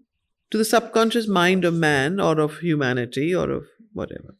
A whisper falls into life's inner ear and echoes from the dun subconscious caves. So whisper falls into life's inner ear. Whose inner ear? Life's. Life is the force of whole of life, the universal life. Talking about Prakriti, talking about nature, talking about... So this whisper falls from where? From these beings, the troglodytes of the subconscious mind. Now whisper into life's inner ear. Okay? That's the connection. A whisper falls into life's inner ear and echoes from the dun subconscious caves. Speech leaps, thought quivers, the heart vibrates, the will answers, and tissue and nerve obey the call. Our lives translate these subtle intimacies. So our lives then from life's inner ear, these echoes from the dun subconscious caves come into life's inner ear, and then speech leaps, thought quivers, heart vibrates, the will answers, and tissue and nerve obey the call. Our lives translate these subtle intimacies. All is the commerce of a secret power. So actually all of this is a commerce of a secret power that is behind life, behind mind, behind in the subconscious, in the subliminal, and so on. So basically what Sri Aurobindo here is saying is that, everything that we think is we are living always on the surface. We are unconscious of the deeper motives that drive us and drive the world, even the universe, even evolution. There are many, many layers and levels and forces, world forces, that are behind the outer events that we see unfold. And when we become aware of these forces, as we start climbing in our consciousness and are aware of the different planes of consciousness, and then become from what plane what is coming down. That is what Sri Aurobindo was doing. He was the first to see the plane in which a particular force was acting. And long before even India and Gandhi were hailing Hitler at the beginning, he warned and said, no, this is a very, very dark force that is using this man called Hitler for something that is totally opposite to evolution and totally opposite to the divine work. Similarly, he called out many, many things and events in India when people used to meet him, in the conversations you read in, with Nirodbaran and with, what are the other conversations? Very fantastic books, Purani ji, all these people. So you will see that how he calls out the forces behind world events, forces behind people, forces behind events that are going to unfold. And that's why he said, accept the Cripps proposal, because if you don't, there will be a partition of the country. And he wrote, the only time he ever wrote and came out in public with that message. He wrote and sent a message to Mahatma Gandhi, and they did not follow it. And because they did not heed his words, we are suffering those consequences from the last 75 years. Hopefully we won't suffer so much anymore, but the tremendous suffering that India has gone through. But I must say, this is where you have to understand that even in our own lives, when we see events happening outside us, small or big, if you can go to the roots of the cause of these events and understand their origins, from which plane they're coming, one will have a completely different way of responding to them or even understanding them. So, our lives translate these subtle intimacies. All is the commerce of a secret power. Now, this is a very, very important paragraph that I'm about to read. In fact, it's a revelatory one. A thinking puppet is the mind of life. He's describing here the mind of life, life's mind. A thinking puppet, please note, a thinking puppet is the mind of life. Its choice is the work of elemental strengths that know not their own birth and end and cause, and glimpse not the immense intent they serve.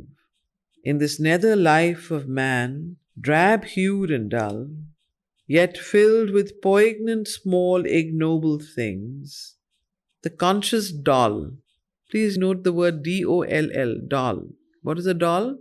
Gudiya. The conscious doll is pushed 100 ways and feels the push, but not the hands that drive. So who is he referring to here as the conscious doll? In this nether life of man, drab-hued and dull, yet filled with poignant small ignoble things, the conscious doll is pushed 100 ways and feels the push, but not the hands that drive. For none can see the masked, ironic troupe, to whom our figure selves are marionettes. So for this masked, ironic troupe, for them our figure selves are marionettes. We are only puppets to be played with. Our deeds, unwitting movements in their grasp. Our deeds are what? Unwitting movements in their grasp. Our passionate strife and entertainment scene. So our passionate strife, when we are passionately striving and working and doing things, are an entertainment for them. This is that ironic troupe. Our passionate strive and entertainment scene. Ignorant themselves of their own fount of strength, they play their part in the enormous whole. But these forces are themselves ignorant of where and who they are. However, they are playing their part, but they control us as marionettes and puppets and enjoy our misery and our life. Who is he referring to this? Who are these, this ironic troupe that he's referring to here? The troglodytes of the subconscious mind. So, to whom our figure selves are marionettes, our deeds unwitting movements in their grasp, our passionate strife and entertainment scene. Ignorant themselves of their own fount of strength, they play their part in the enormous whole, agents of darkness, imitating light, spirits obscure and moving things obscure. Unwillingly, they serve a mightier power. Ananke's engines, organizing chance, channels perverse of a stupendous will, tools of the unknown who use us as their tools, invested with power in nature's nether state, into the actions mortals think their own, they bring the incoherencies of fate, or make a doom of time's slipshod caprice, and toss the lives of men from hand to hand in an inconsequent and devious game. And so on. Against all higher truth, their stuff rebels. But however, even though they rebel against the higher truth, and they serve an obscure force, and they are the agents of darkness, yet unwillingly they serve a mightier power. Even these troglodytes serve a mightier power. So, troglodytes. Now, what is Ananke's engines, organizing chance? This is, of course, a reference to some Jupiter's, So, I think in Greece, Ananke was a goddess of something. So, what is it written there? What is the meaning of it? Prototype of Ananke. But what is it? The normal meaning, it says? Jupiter's satellite. So, Ananke's engines, organizing chance, channels perverse of a stupendous will, tools of the unknown who use us as their tools. Yes, there's a Greek mythological dictator, Ananke, of Greece, of fate. No. Dictator of fate and circumstance. Yeah, fate and circumstance. Yeah, that's right. Okay.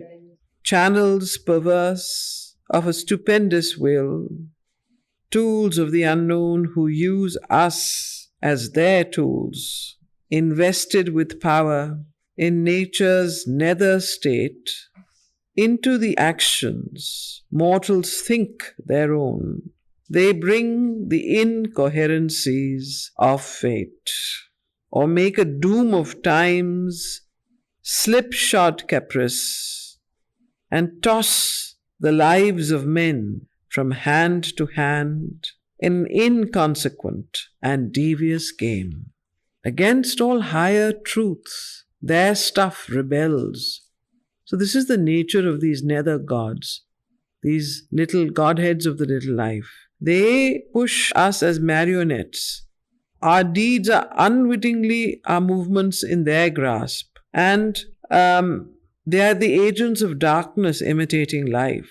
And they bring the incoherencies of fate into our lives, into the actions mortals think their own, or make a doom of time's slipshod caprice, and toss the lives of men from hand to hand. Against all higher truth, their stuff rebels. Only to Titan force. What is Titan force you're referring to? Asuric force. Force that is for a selfish, egoistic aim. What does Asuric mean? The real word of the meaning of Asuric. That is turned away from the divine.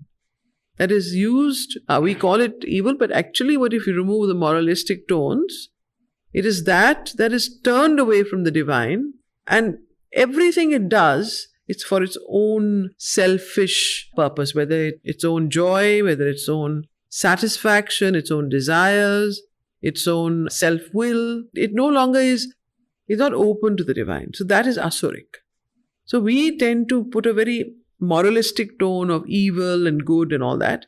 But in its true form, when you say, against all higher truth their stuff rebels, only to Titan force their will lies prone, you will see this Titan force is very much in the world. You see the self-aggrandizement, the use that wealth is put to even. It's always used for one's own good, not for the good of a higher good or of a collective good or something else. It's used or for one's family or for one's...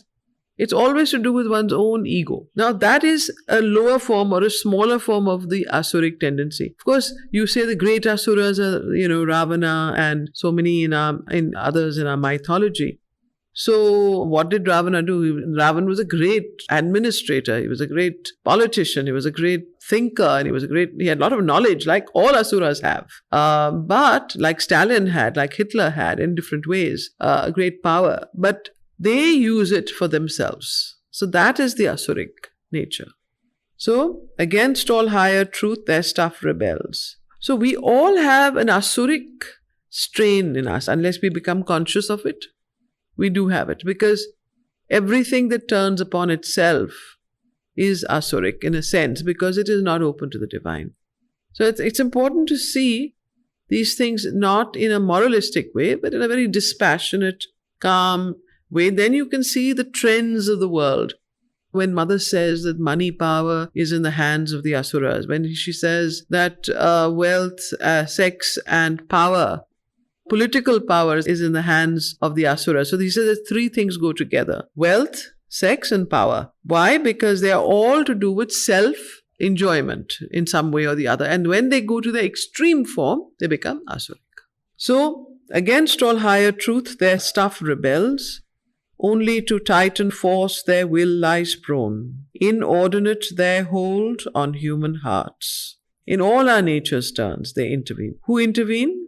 These Godheads of the little life, which are, in a sense, because they only listen to these Titan powers of the Asuras, in a sense they are Asuric, because they are, if you see our lower vital life, if you see the lower vital life even in the world, how men live, you see all these various people now in jail or dead. What are they called?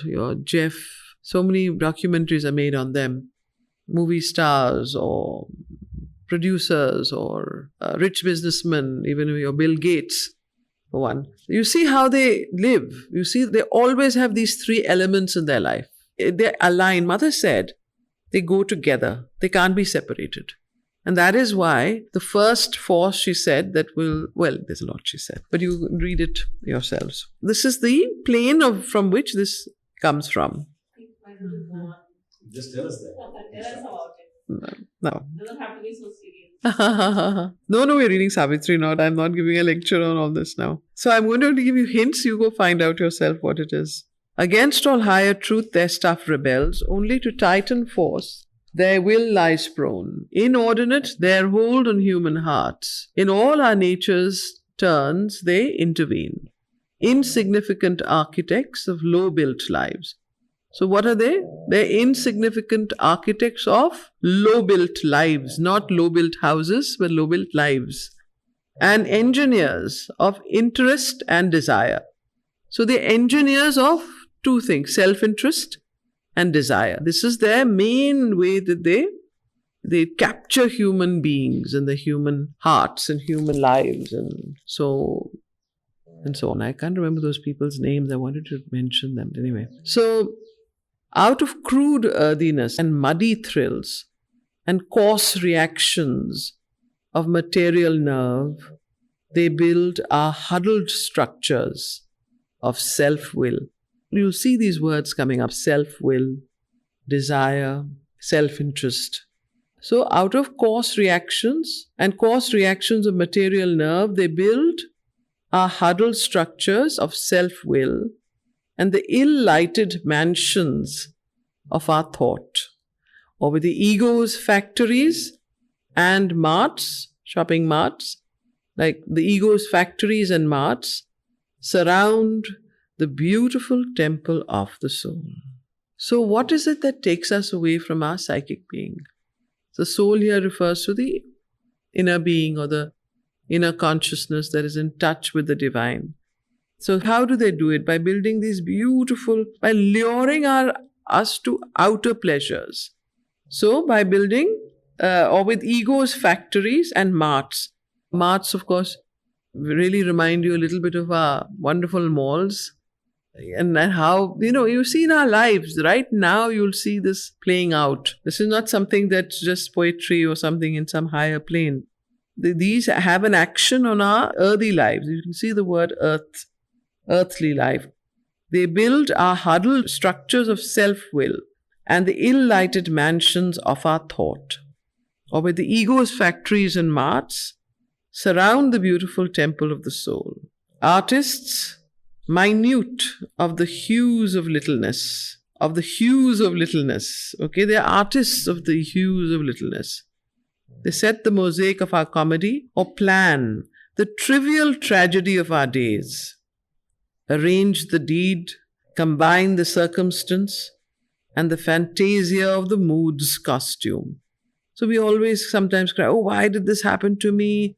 Why is always all these bad things happening to me? Why is so-and-so happened? Well, if instead of crying about it, self-reflect, you'll see why they are happening.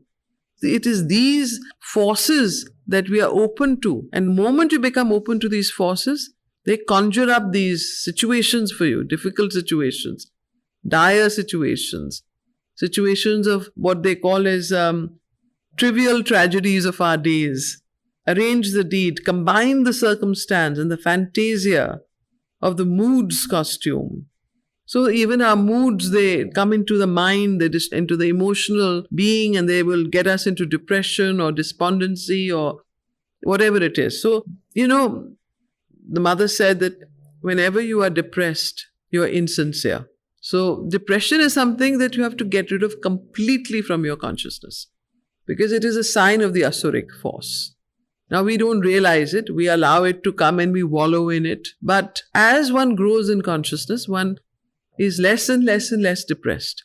Because that is the outer forces, that these very forces that come into the mind and they cause this disturbance, this cause these negative thoughts. And the negative thoughts cause negative emotions. Negative emotions cause depression or despondency or whatever. Anger. One thing. Sorry? Few lessons back, we had discussed this, that sometimes even something which we think causes pain also causes kind of a joy. Yes. That's why you delve in it. So when you are into this depression, self-pity, self-pity. or depression, actually there is, Yeah, you're enjoying you're it. feeding it. You're feeding it, yeah. There's a certain joy in it. Because this joy comes from these gods, this particular plane where it's a very twisted, distorted thing, which you actually enjoy it. So that also you have to be conscious of. That you have to get rid of it because it is not you. You have to dissociate with all this. Self-infliction of pain. You see all these people, they want to torture themselves and they revel in it. Oh my God, I have become a martyr now. I'm tortured. This self-torture is a terrible thing. Mother was very against it. She says, please do not torture yourself because you are torturing the divine's body. Because you don't realize it is the divine that is inhabiting you. You think you're doing something to yourself, but you're not. So all these there's some religions, even in all religions, they have these self-immolation and they whip themselves, they do all kinds of funny things. So all that is extreme forms of, I think, hostile behavior. So, but even in the smaller forms, you're angry with somebody or you're upset about something with somebody. Instead of doing that instead of expressing it or dealing with your anger, you bring it upon yourself. Now I won't do this. Now I won't eat. Now I won't drink. You see all these people who do these strange things. These are all asuric turns of your being. So you have to be very conscious of these movements. So arrange the deed, combine the circumstance, and the fantasia of the mood's costume. These unwise prompters of man's ignorant heart. These unwise prompters is a reference to these gods that govern the little life, the little vital, the vital proper of human beings. So these unwise prompters of man's ignorant heart, they prompt the ignorant heart of man, and tutors, they teach the stumbling speech, and tutors of his stumbling speech and will, movers of petty wraths and lusts and hates, and changeful thoughts and shallow emotions starts. These slight illusion makers, with their masks, painters of the decor of a dull-hued stage, and nimble scene shifters of the human play, ever are busy with this ill-lit scene. So they are always busy with this ill-lit vital nature of man. They're constantly controlling, they are responsible for the vital moods and wraths and lusts and anger and impatience and hates and changeful thoughts and shallow emotions and so on. So these nimble shifters of the human play ever are busy with this ill-lit scene, ourselves incapable to build our fate.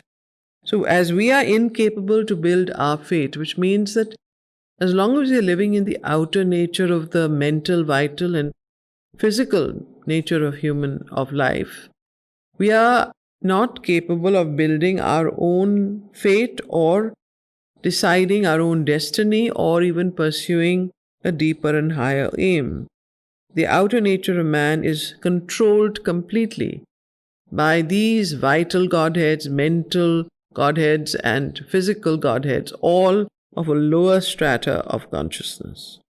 So, ourselves incapable to build our fate, only as actors speak and strut our parts, until the piece is done and we pass off into a brighter time and subtler space.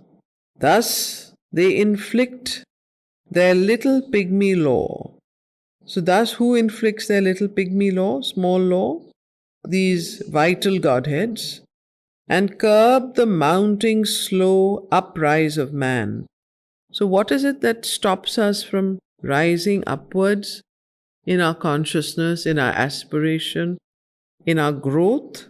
Is this their pygmy law, their small-mindedness and small laws that they control us with, stop us from climbing up and curb the mounting slow uprise of man.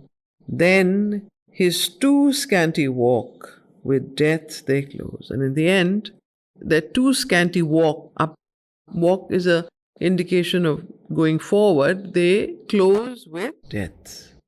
This is the ephemeral creature's daily life.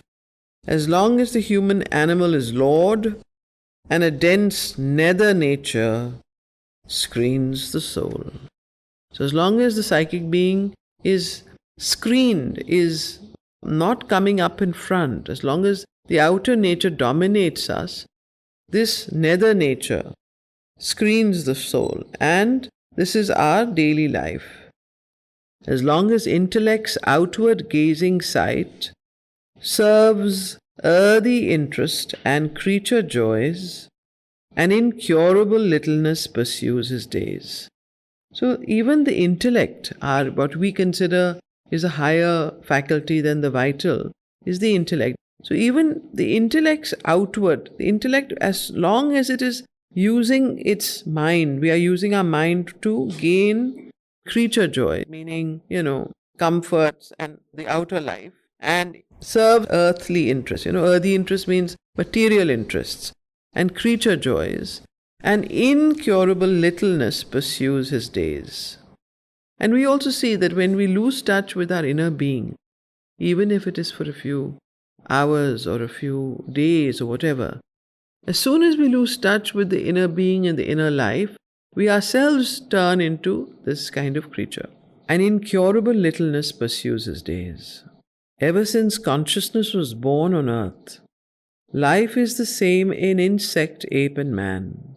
So, ever since consciousness was born on earth, the earth from unconsciousness became conscious. Life has not changed. Life is the same in insect, ape, and man. There's no difference in the life force as it manifests in the animal, in the insect, and in man. Its stuff unchanged, its way the common root. If new designs, if richer details grow, and thought is added, and more tangled cares, if little by little it wears a brighter face, still even in man the plot is mean and poor. Still even in man the plot of life is mean and poor. A gross content prolongs his fallen state. His small successes are failures of the soul. His little pleasures punctuate frequent griefs. Hardship and toil are the heavy price he pays for the right to live, and his last wages, death. What are the last wages man pays for his right to live? His last wages are death. Hardship and toil are the heavy price he pays for the right to live, and his last wages death. An inertia sunk towards inconscience, a sleep that imitates death is his repose. So what is our repose? When we find peace and rest is when we are asleep, and that is like an imitation of death in a way. So an inertia sunk towards inconscience, a sleep that imitates death is his repose. A puny splendor of creative force is made his spur to fragile human works, which yet outlast their brief creator's breath. Our works, human works, outlast the creator of man. Has created so many different things, but actually the works outlast the creator's breath. Man dies, those men who've created these things die, works continue. So this is the what should I say, the state and tragedy of human life, that it is unable to lift itself out of the morass of semi-inconscience, and is unable to lift itself out from the Godheads that control this little life. But life itself is something that's very bound. It seems to be almost in the arms of death. Life and death are so closely coupled that one cannot think of life without thinking of death. One cannot think of death without thinking of life. They seem to be two sides of one coin. And that is why, and that is because life is in the grasp, in the hands of these Godheads which control the vital nether world. And the soul of man has not awoken enough to become the master of its life and master of life. That's why we call Siddha Purushas, Mahapurushas, Mahayogis, are those human beings, or like in sense of Janaka, and some they even call them, what is this name when you have Jivan Mukta? That means who are living free in life, in the world. So when you have those kind of states of consciousness, then you can be a master of your life. You could decide when you want to die and if you want to die and how you want to. And the laws of life and nature then are not so tightly bound to you. That means you're not completely under their control. You can change those. Otherwise, this is the normal way that life continues. Life is the same in insect, ape, and man. Its stuff unchanged, its way the common root.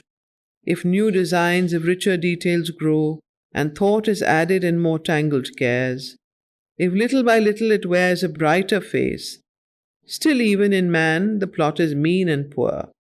A gross content prolongs his fallen state. His small successes are failures of the soul. His little pleasures punctuate frequent griefs. Hardship and toil are the heavy price he pays for the right to live, in his last wages death. An inertia sunk towards inconscience. A sleep that imitates death as his repose. A puny splendor of creative force is made his spur to fragile human works, which yet outlast their brief creator's breath. He dreams sometimes of the revels of the gods, and sees the Dionysian gesture pass, a leonine greatness that would tear his soul, if through his failing limbs and fainting heart the sweet and joyful mighty madness swept. So he sometimes sees this Dionysian gesture pass that would tear his soul, tear his failing limbs and fainting heart, because he cannot even bear that this force of joy is so strong. A leonine greatness that would tear his soul, if through his failing limbs and fainting heart the sweet and joyful mighty madness swept. Trivial amusements stimulate and waste the energy given to him to grow and be. So trivial amusements, you know how we spend all our time on our mobile phones, watching all kinds of things all day, or playing mobile games. So these trivial amusements, anything we find that amuses us, we spend most of our day wasting our time doing that. Trivial amusements stimulate and waste the energy given to him to grow and be, instead of growing and being. His little hour is spent in little things. Observe ourselves, observe yourself. How many hours of yours is spent doing little things? His little hour is spent in little things. So if you were able to consciously write down a bucket list of things that are meaningful and where you feel that there is a growth in your consciousness, and things that are little and very, very, trivial, and then really you're wasting your attention and time doing all this. And you have to decide. Nobody else can tell you, oh, this is bad or this is right.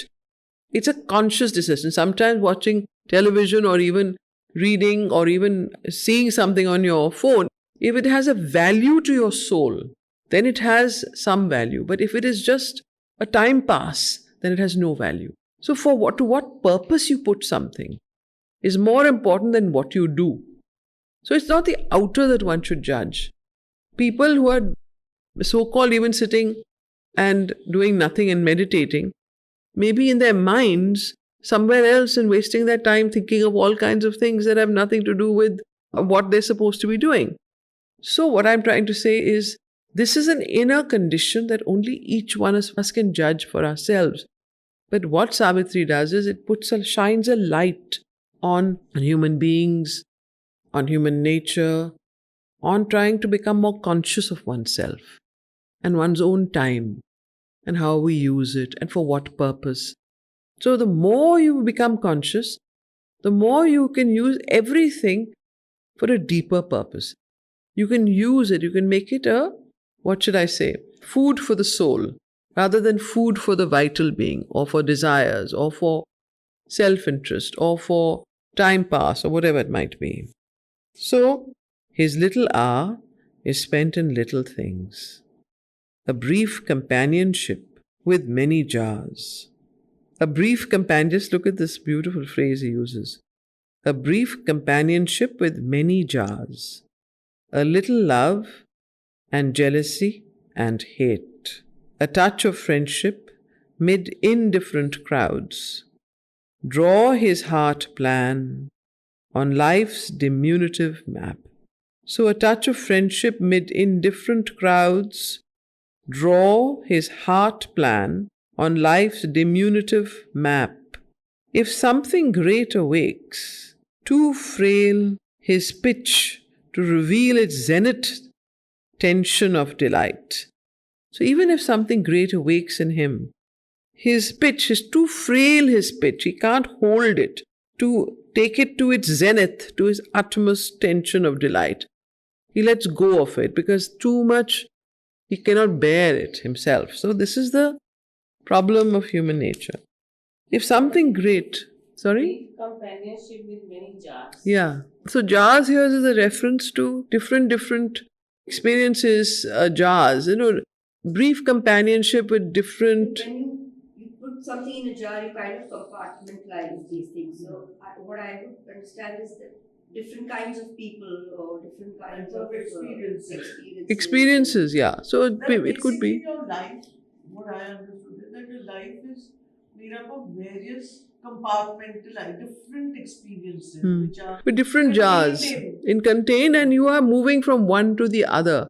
There is nothing that you break out of, different jar. Go into one like a honeybee, and then you go to the other, then you jump to the third, then you jump to the fourth. Instability and movement of. So you cover the next lines. A little love, jealousy, and hate. So there are three different emotions, but you're feeling the same thing. So they're all compartmentalized. That you're feeling love also, same time, jealousy also, hate also. Life is like gives that. us feeling and actually And at one life. moment you can feel all these things because they're compartmentalized. A touch of friendship mid indifferent crowds draw his heart plan on life's diminutive map. If something great awakes, too frail his pitch to reveal its zenith tension of delight. His thought to eternize its ephemeral soar, art's brilliant gleam is a pastime for his eyes. A thrill that smites the nerves is music's spell. So in each thing he's saying how man goes from each one thing to the other. So what is art for him? A pastime for his eyes. What is thought? He uses his thought to eternize its ephemeral soar. Whatever the little ephemeral means, something that doesn't last. Then and music spell, a thrill that smites the nerves is music spell. Amidst this his harassed toil and welter of cares, pressed by the labour of his crowding thoughts, he draws sometimes around his aching brow nature's calm, mighty hands to heal his life pain. So all of this is how he responds to music. He responds, and yet, amidst his harassed toil and welter of cares, pressed by the labour of his crowding thoughts. How conscious are we how often our thoughts are the ones that are adding to the toil and welter of our cares. We ourselves, our thoughts weigh us down. He draws sometimes around his aching brow, and then those moments come, and he draws sometimes around his aching brow nature's calm, mighty hands to heal his life pain. So pain is racking human life, if you see. Of course, it can happen through the thought. You can inflict pain through outer pain, physical pain, but even mental pain. And how often we inflict pain on ourselves, self-inflicted pain. So he is saved by her silence. Whose silence? Nature's calm, mighty hands. He is saved by her silence from his rack of self. In her tranquil beauty is his purest bliss. And that is the importance of meditation. Because meditation takes you deep within yourself. You become silent, you become quiet, you become still, and you can commune with the higher energy and the calm, mighty hands of nature which heal and save. In her tranquil beauty is his purest bliss. So this tranquil beauty of nature, whether it's in the forest or it's in the sea, in physical nature or through meditation or through whatever form of nature, this is the way he experiences his purest bliss. He can, as long as he's in his outer self, nature is what helps him the most. But the moment he enters into his inner, deeper self, then he can go very far beyond. Yeah. So yes, so he says, this is why he's describing the life of man. Yeah. A new life dawns. He looks out from vistas wide. The spirit's breath moves him, but soon retires. His strength was not made to hold that puissant guest. This is very important. The spirit's breath moves him, but soon retires. Why? Because man's strength was not made to hold that puissant guest of the spirit and hold it within. All dulls down to convention and routine. Then again you go back to the old convention and routine, dullness of ordinary life. All dulls down to convention and routine, or a fierce excitement brings him vivid joys. Then he needs a fierce excitement to bring him vivid joys. Without excitement, he falls asleep. You see that in ourselves. His days are tinged with the red hue of strife, and lust's hot glare, and passion's crimson stain. Battle and murder are his tribal game. Time has he none to turn his eyes within. This is very important, and we all can see how this mirrors our own state. Battle and murder are his tribal game. Time has he none to turn his eyes within. So what are his tribal game? Battle and murder. So, which is why it's very difficult for war to end in the world and in society, in whatever form, unless human nature changes. Because that is the tribal game. Now, murder and battle, whether it's a fight in the house with children or spouse or with friends, or whether it's out in the streets in the cars, or whether it's in Iraq or Iran or wherever it is, Palestine, Israel, there is always this nature in us which is battling and wanting to battle. The scene is different and the scope is different for each person. So to be able to live in peace and to be able to hold that sense is very difficult for human nature. Here you see what he says. A new life dawns when this nature's mighty hand comes, but the spirit's breath moves him, but soon retires. His strength was not made to hold that puissant guest. If he could hold the spirit's breath within him, then there would be no need for war and strife. All of that would go, but he can't do that. So then, his strength was not made to hold that puissant guest. All dulls down to convention and routine, or a fierce excitement brings him vivid joys. His days are tinged with the red hue of strife, and lust's hot glare, and passion's crimson stain. Battle and murder are his tribal game. Time has he none to turn his eyes within, and look for his lost self and his dead soul. His motion on too short an axis wheels. He cannot soar, but creeps on his long road. Or if, impatient of the trudge of time, He would make a splendid haste on fate's slow road. His heart that runs soon pants and tires and sinks, or he walks ever on and finds no end.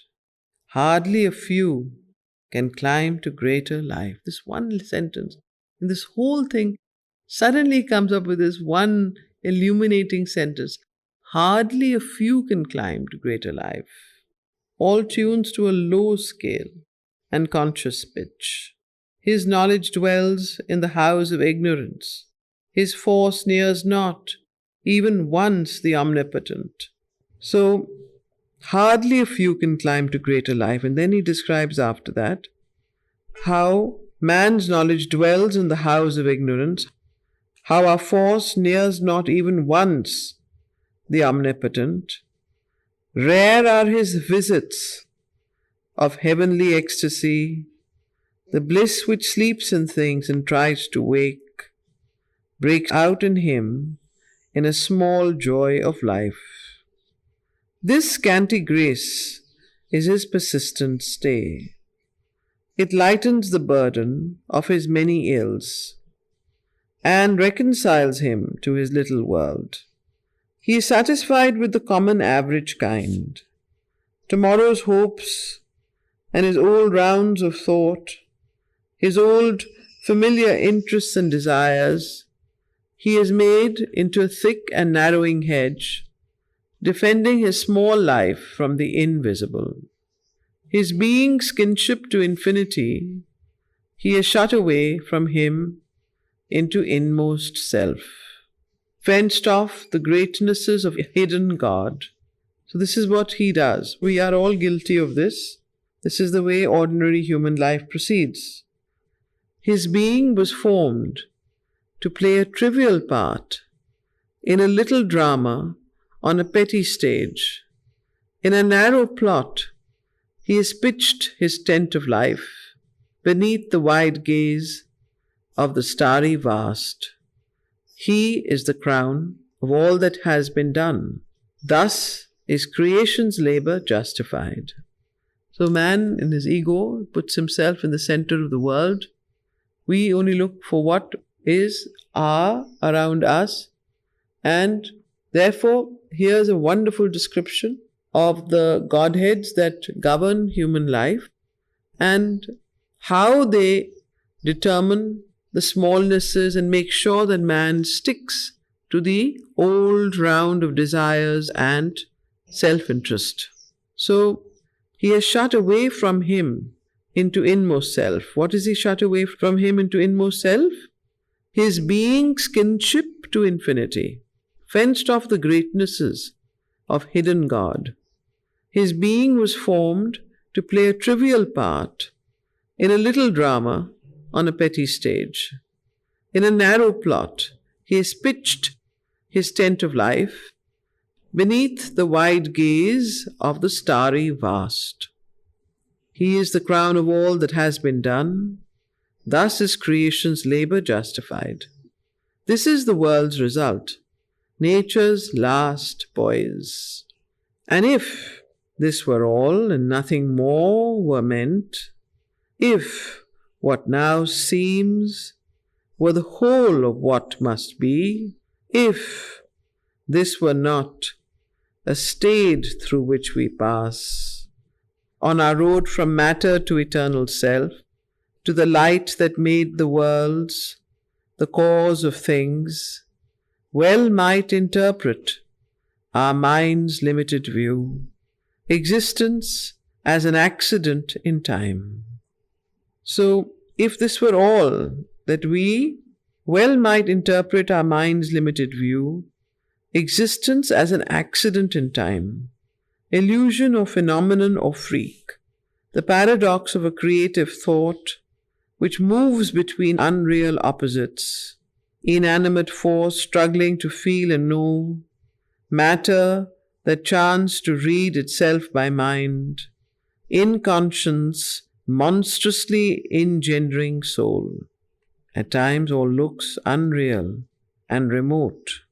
We seem to live in a fiction of our thoughts, pieced from sensations fanciful traveller's tale, or caught on the film of the recording brain, a figment or circumstance in cosmic sleep, a somnambulist walking under the moon, an image of ego treads through an ignorant dream, counting the moments of a spectral time, in a false perspective of effect and cause, trusting to a specious prospect of world space, it drifts incessantly from scene to scene, whether it knows not to what fabulous verge.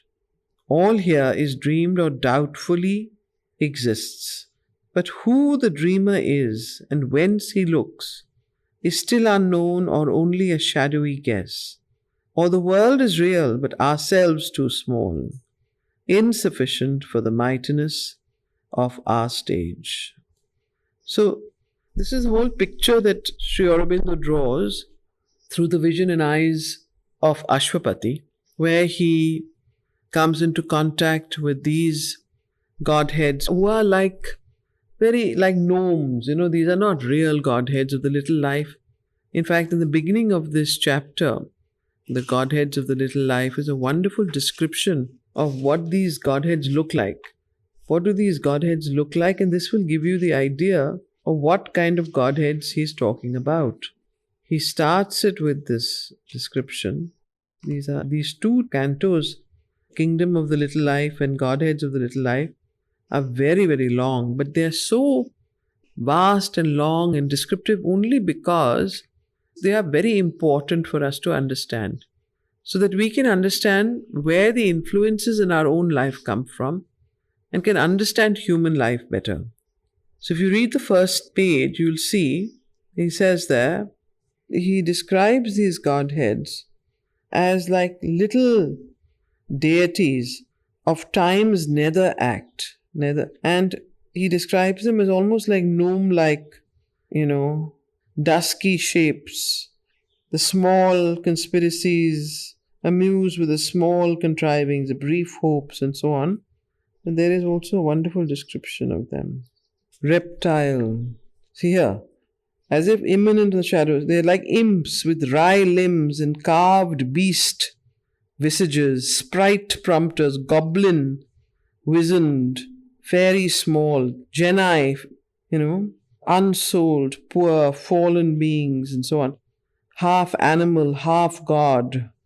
This is the description of these Godheads, of the little life. So these are the Godheads that are ruling our human life. This is a wonderful description of them.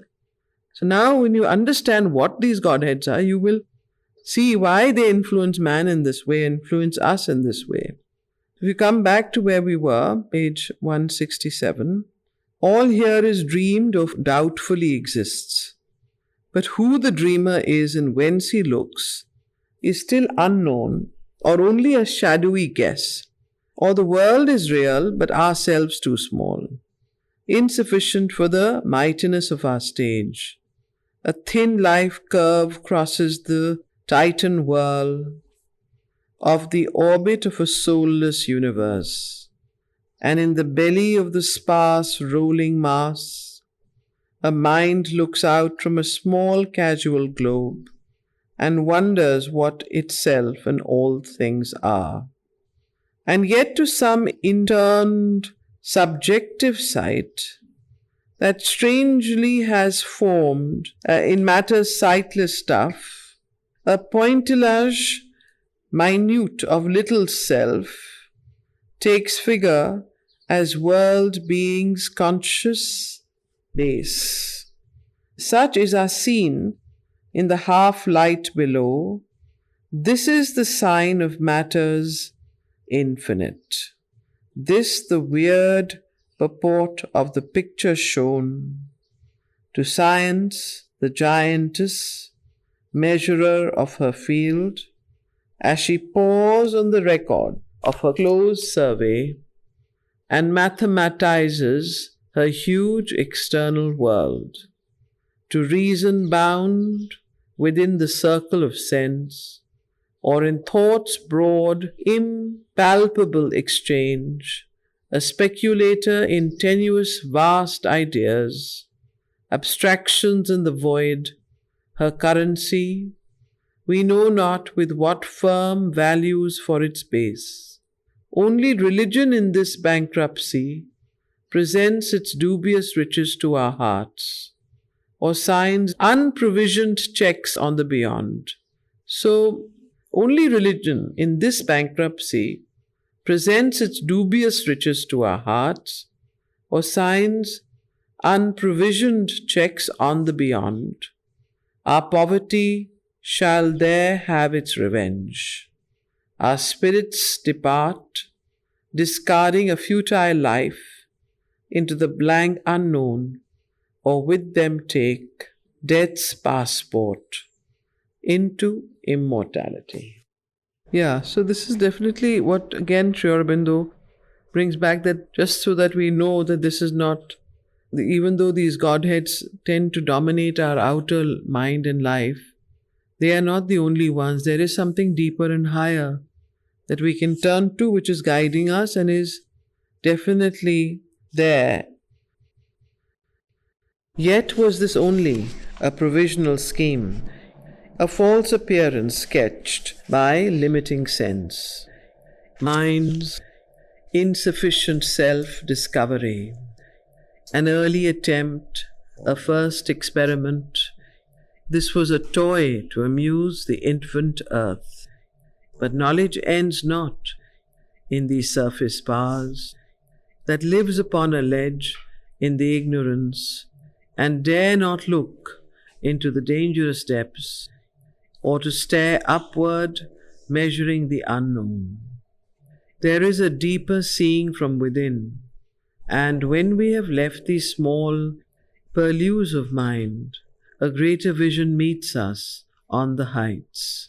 So while this is what the lower life, the outer life of humanity is, the narrator points out through the voice of Ashwapati, but there is a deeper seeing from within, and when we have left these small purlieus of mind, the greater vision meets us on the heights, in the luminous wideness of the Spirit's gaze. At last there wakes in us a witness soul. So what is it that wakes in us when this deeper seeing from within comes forward, and when we have left the purlieus of the mind, a witness soul awakes in us. This witness soul is the Purusha, or the psychic being. So this witness soul awakes in us that looks at truths unseen and scans the unknown.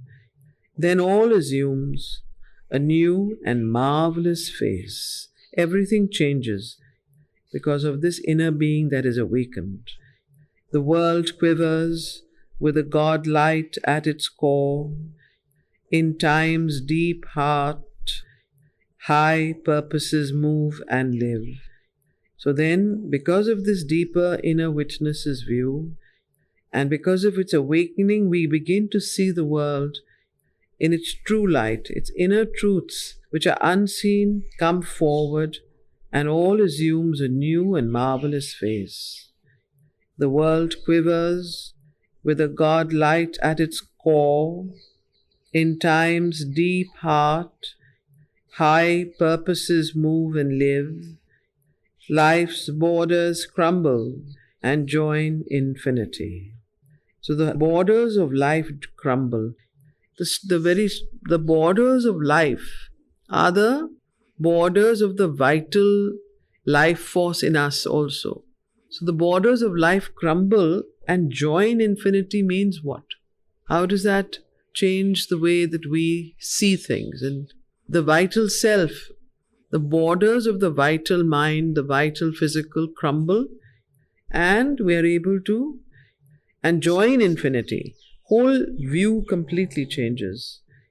This broad, confused, yet rigid scheme becomes a magnificent imbroglio of the gods. What does a magnificent imbroglio mean of the gods?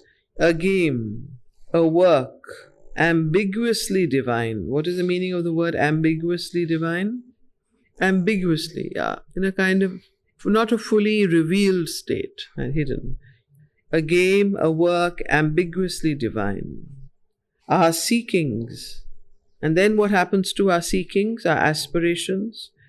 Our seekings are short-lived experiments made by wordless and inscrutable power, testing its issues from inconscient night to meet its luminous self of truth and bliss. It peers at the real through the apparent forms. It labors in our mortal mind and sense amid the figures of the ignorance, in the symbol pictures drawn by word and thought. So when life's borders crumble and join infinity, it is then that earth becomes a game, a work ambiguously divine, which is made by a wordless and inscrutable power, testing its issues from inconscient night to meet its luminous self of truth and bliss. So it peers the real. What does it refer here to? It peers at the real through the apparent form. Our conscious witness soul, it, the inner being, the inner soul, it peers at the real through the apparent form. It labors in our mortal mind and sense amid the figures of the ignorance. In the symbol pictures drawn by word and thought, it seeks the truth to which all figures point. It looks for the source of light with vision's lamp. It works to find the doer of all works, the unfelt self within, who is the guide, the unknown self above, who is the goal. So this witness soul then looks for the unfelt self within, who is the guide, and the unknown, the Jivatman above and the Atman below. This refers to the unfelt and unknown self above. All is not here, a blinded nature's task. A word, a wisdom, watches us from on high. So there is something that is watching, that is a witnessing self, even from above, that is watching everything. It is not some blinded nature's task, blind man's buff. A word, and the shabda, the word.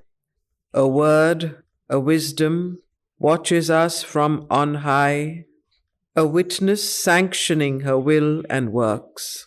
An eye unseen in the unseeing vast. There is an influence from a light above. There are thoughts remote and sealed eternities. A mystic motive drives the stars and suns. In this passage, from a deaf, unknowing force to struggling consciousness and transient breath, a mighty supernature waits on time.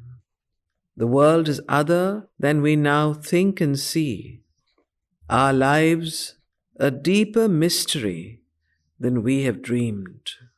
Our minds are starters in the race to God. Our souls deputed selves of the Supreme.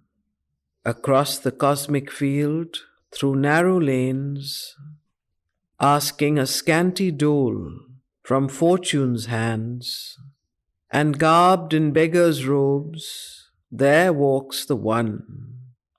Even in the theatre of these small lives, behind the act, a secret sweetness breeds, an urge of miniature divinity, a mystic passion from the wells of God flows through the guarded spaces of the soul.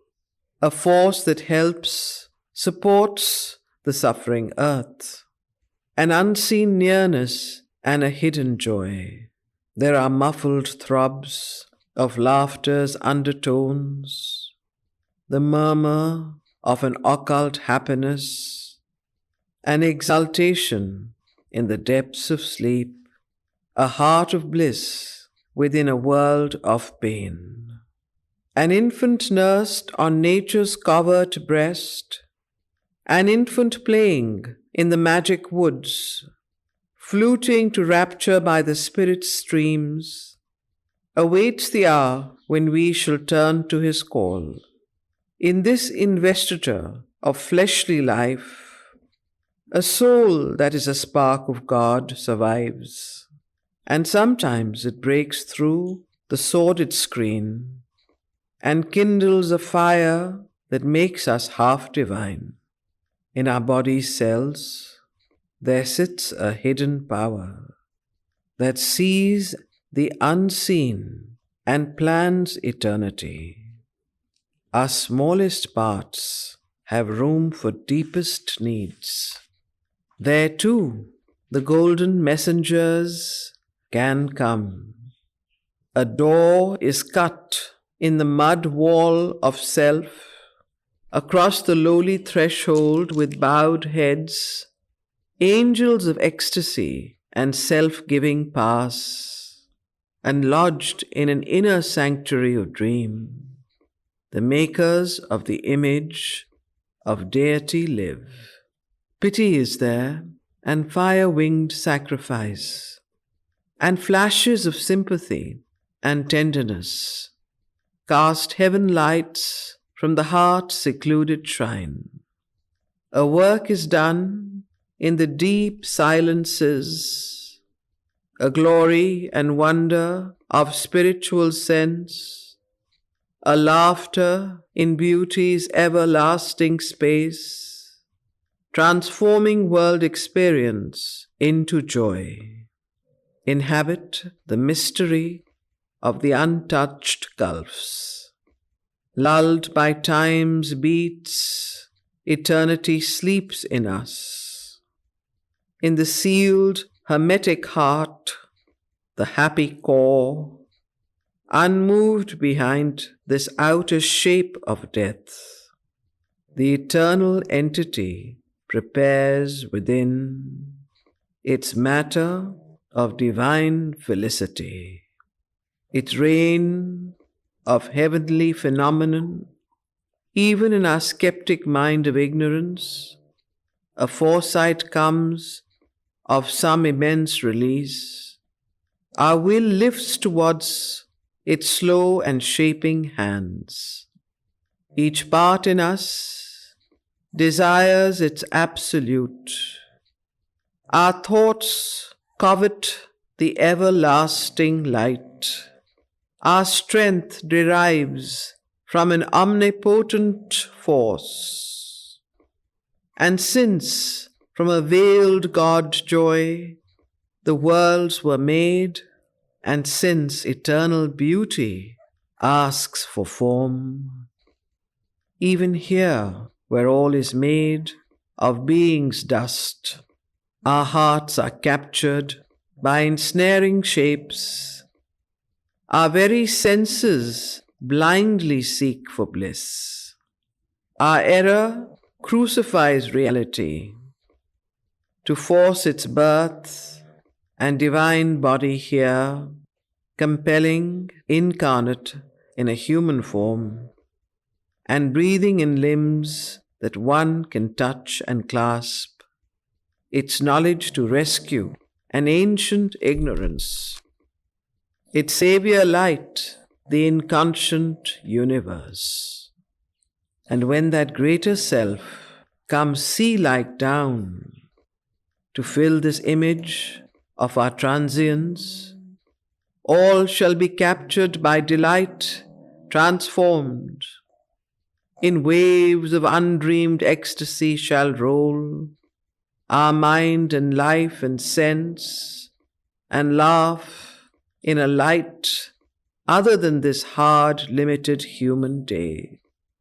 the body's tissues thrill apothecized. Its cells sustain bright metamorphoses. This little being of time, this shadow soul, this living dwarf figurehead of darkened spirit, out of its traffic in petty dreams shall rise. This living dwarf figure of darkened spirit, out of its traffic in petty dreams shall rise. Its shape of person and its ego face, divested of this mortal travesty, like a clay trowel kneaded into a god, new made in the image of the eternal guest. It shall be caught to the breast of a white force, and flaming with the paradisal touch, in a rose fire of sweet spiritual grace, in the red passion of its infinite change, quiver awake and shudder with ecstasy. So this, as you see the last 3-4 pages of this canto, which is a very long canto, on the Godheads of the little life, there is a complete vision of what will happen. So he doesn't just leave it with, pages are all full of this little elfin Godhead that rules the little life and how we are pulled down in all forms by it in our ordinary life, which is so governed by this particular Godhead of the little life, which is really the vital nature, the vital proper, the lower vital, and so on. But suddenly, at the end of this canto, Sri Aurobindo, through Ashwapati, who sees that behind this Godhead of the little life is a greater Godhead that has a supreme vision. And the moment we just push the veil back, we see this golden future, this golden force that is waiting to come down. And yesterday was Mother's Mahasamadhi. And you saw, those of you who know, the Mother herself transformed most ordinary physical body, which was decaying at the age of 96 or something like that. She was able to create this golden body, which in the subtle physical, and Nalinida had that vision, and he said that this body that has been created is going to be the bridge for all of us who want to go there to create this body in ourselves or in our own experience. So here is this particular passage that I'm reading is extremely important for all of us to internalize and understand and have the faith in the body's cells. Because unless that faith, absolute trust comes, this experience is not possible. But this experience exists and simultaneously exists as much as the experience of the little gods and the little life and the outer life that we're chained onto. The inner life is there.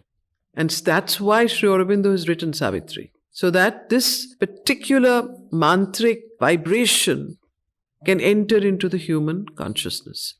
So this bears repetition and repetition and repetition. Keep reading this and learn it, in fact. It's a mantric verse that can change the consciousness. So where were we? It's Savior Light. I'm going to reread that. And I know I'm going very slow on this canto, but there's been a reason for that. It's Savior Light, the inconscient universe.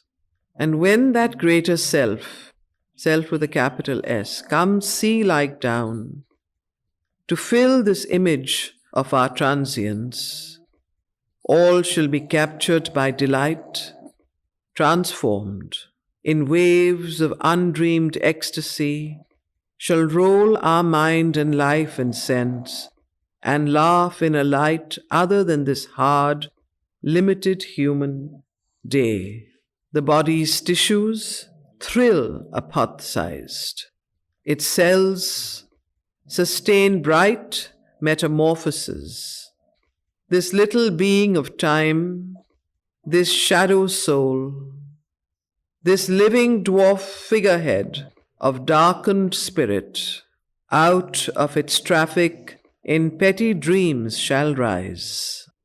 Its shape of person and its ego face, divested of this mortal travesty, like a clay trull, kneaded into a god. New made in the image of the eternal guest, it shall be caught to the breast of a white force, and, flaming with the paradisal touch, in a rose fire of sweet spiritual grace, in the red passion of its infinite change, quiver, awake, and shudder with ecstasy, as if reversing a deformation's spell, released from the black magic of the night, renouncing servitude to the dim abyss. It shall learn at last who lived within unseen, and seized with marvel in the adoring heart, to the enthroned child Godhead kneel aware, trembling with beauty and delight and love. But first, the Spirit's ascent we must achieve, out of the chasm from which our nature rose. The soul must soar, sovereign above the form, and climb to summits beyond mind's half-sleep. Our hearts we must inform with heavenly strength, surprise the animal with the occult God. Our hearts we must inform with heavenly strength, surprise the animal with the occult God. What animal is he talking about here? The animal in us. Surprise the animal with the occult God. Then kindling the gold tongue of sacrifice, calling the powers of a bright hemisphere, we shall shed the discredit of our mortal state. Then kindling the gold tongue of sacrifice. Notice the words. The gold tongue of sacrifice. Calling the powers of a bright hemisphere, we shall shed the discredit of our mortal state. Make the abyssum a road for heaven's descent. Acquaint our depths with the supernal ray, and cleave the darkness with the mystic fire. Adventuring once more in the natal mist, across the dangerous haze, the pregnant star, he through the astral chaos shore away, mid the grey faces of its demon gods, questioned by whispers of its flickering ghosts, besieged by sorceries of its fluent force, as one who walks unguided through strange fields, tending he knows not where, nor with what hope, he trod a soil that failed beneath his feet, and journeyed in stone strength to a fugitive end. His trail behind him was a vanishing line of glimmering points in a vague immensity. A bodiless murmur travelled at his side, in the wounded gloom, complaining against light. A huge obstruction, its immobile heart. The watching opacity multiplied as he moved, its hostile mass of dead and staring eyes. The darkness glimmered like a dying torch. Around him, an extinguished phantom glow, peopled with shadowy and misleading shapes. The vague omniscience dark and measureless cave, his only sunlight was his spirit's flame. End of Canto 5. So here the last passage, of course, speaks about Ashwapati again traveling from this world of the little Godheads, of the vital life, of the lower vital, into the different vital zones, and therefore all the surrounding him as he walks, and his only torch was his spirit's flame. That was the light, the sunlight, against which all these dark faces and eyes were murmuring against him, saying, not wanting this light to come into the zone. And it is in this zone that he sees behind the veil. So you can see how wonderfully Sri Aurobindo has written this canto, how he starts it and how he ends it. And then end of Canto 5 and then Canto 6, Ashwapati goes into the kingdoms and the Godheads of the greater life, which is the higher vital planes.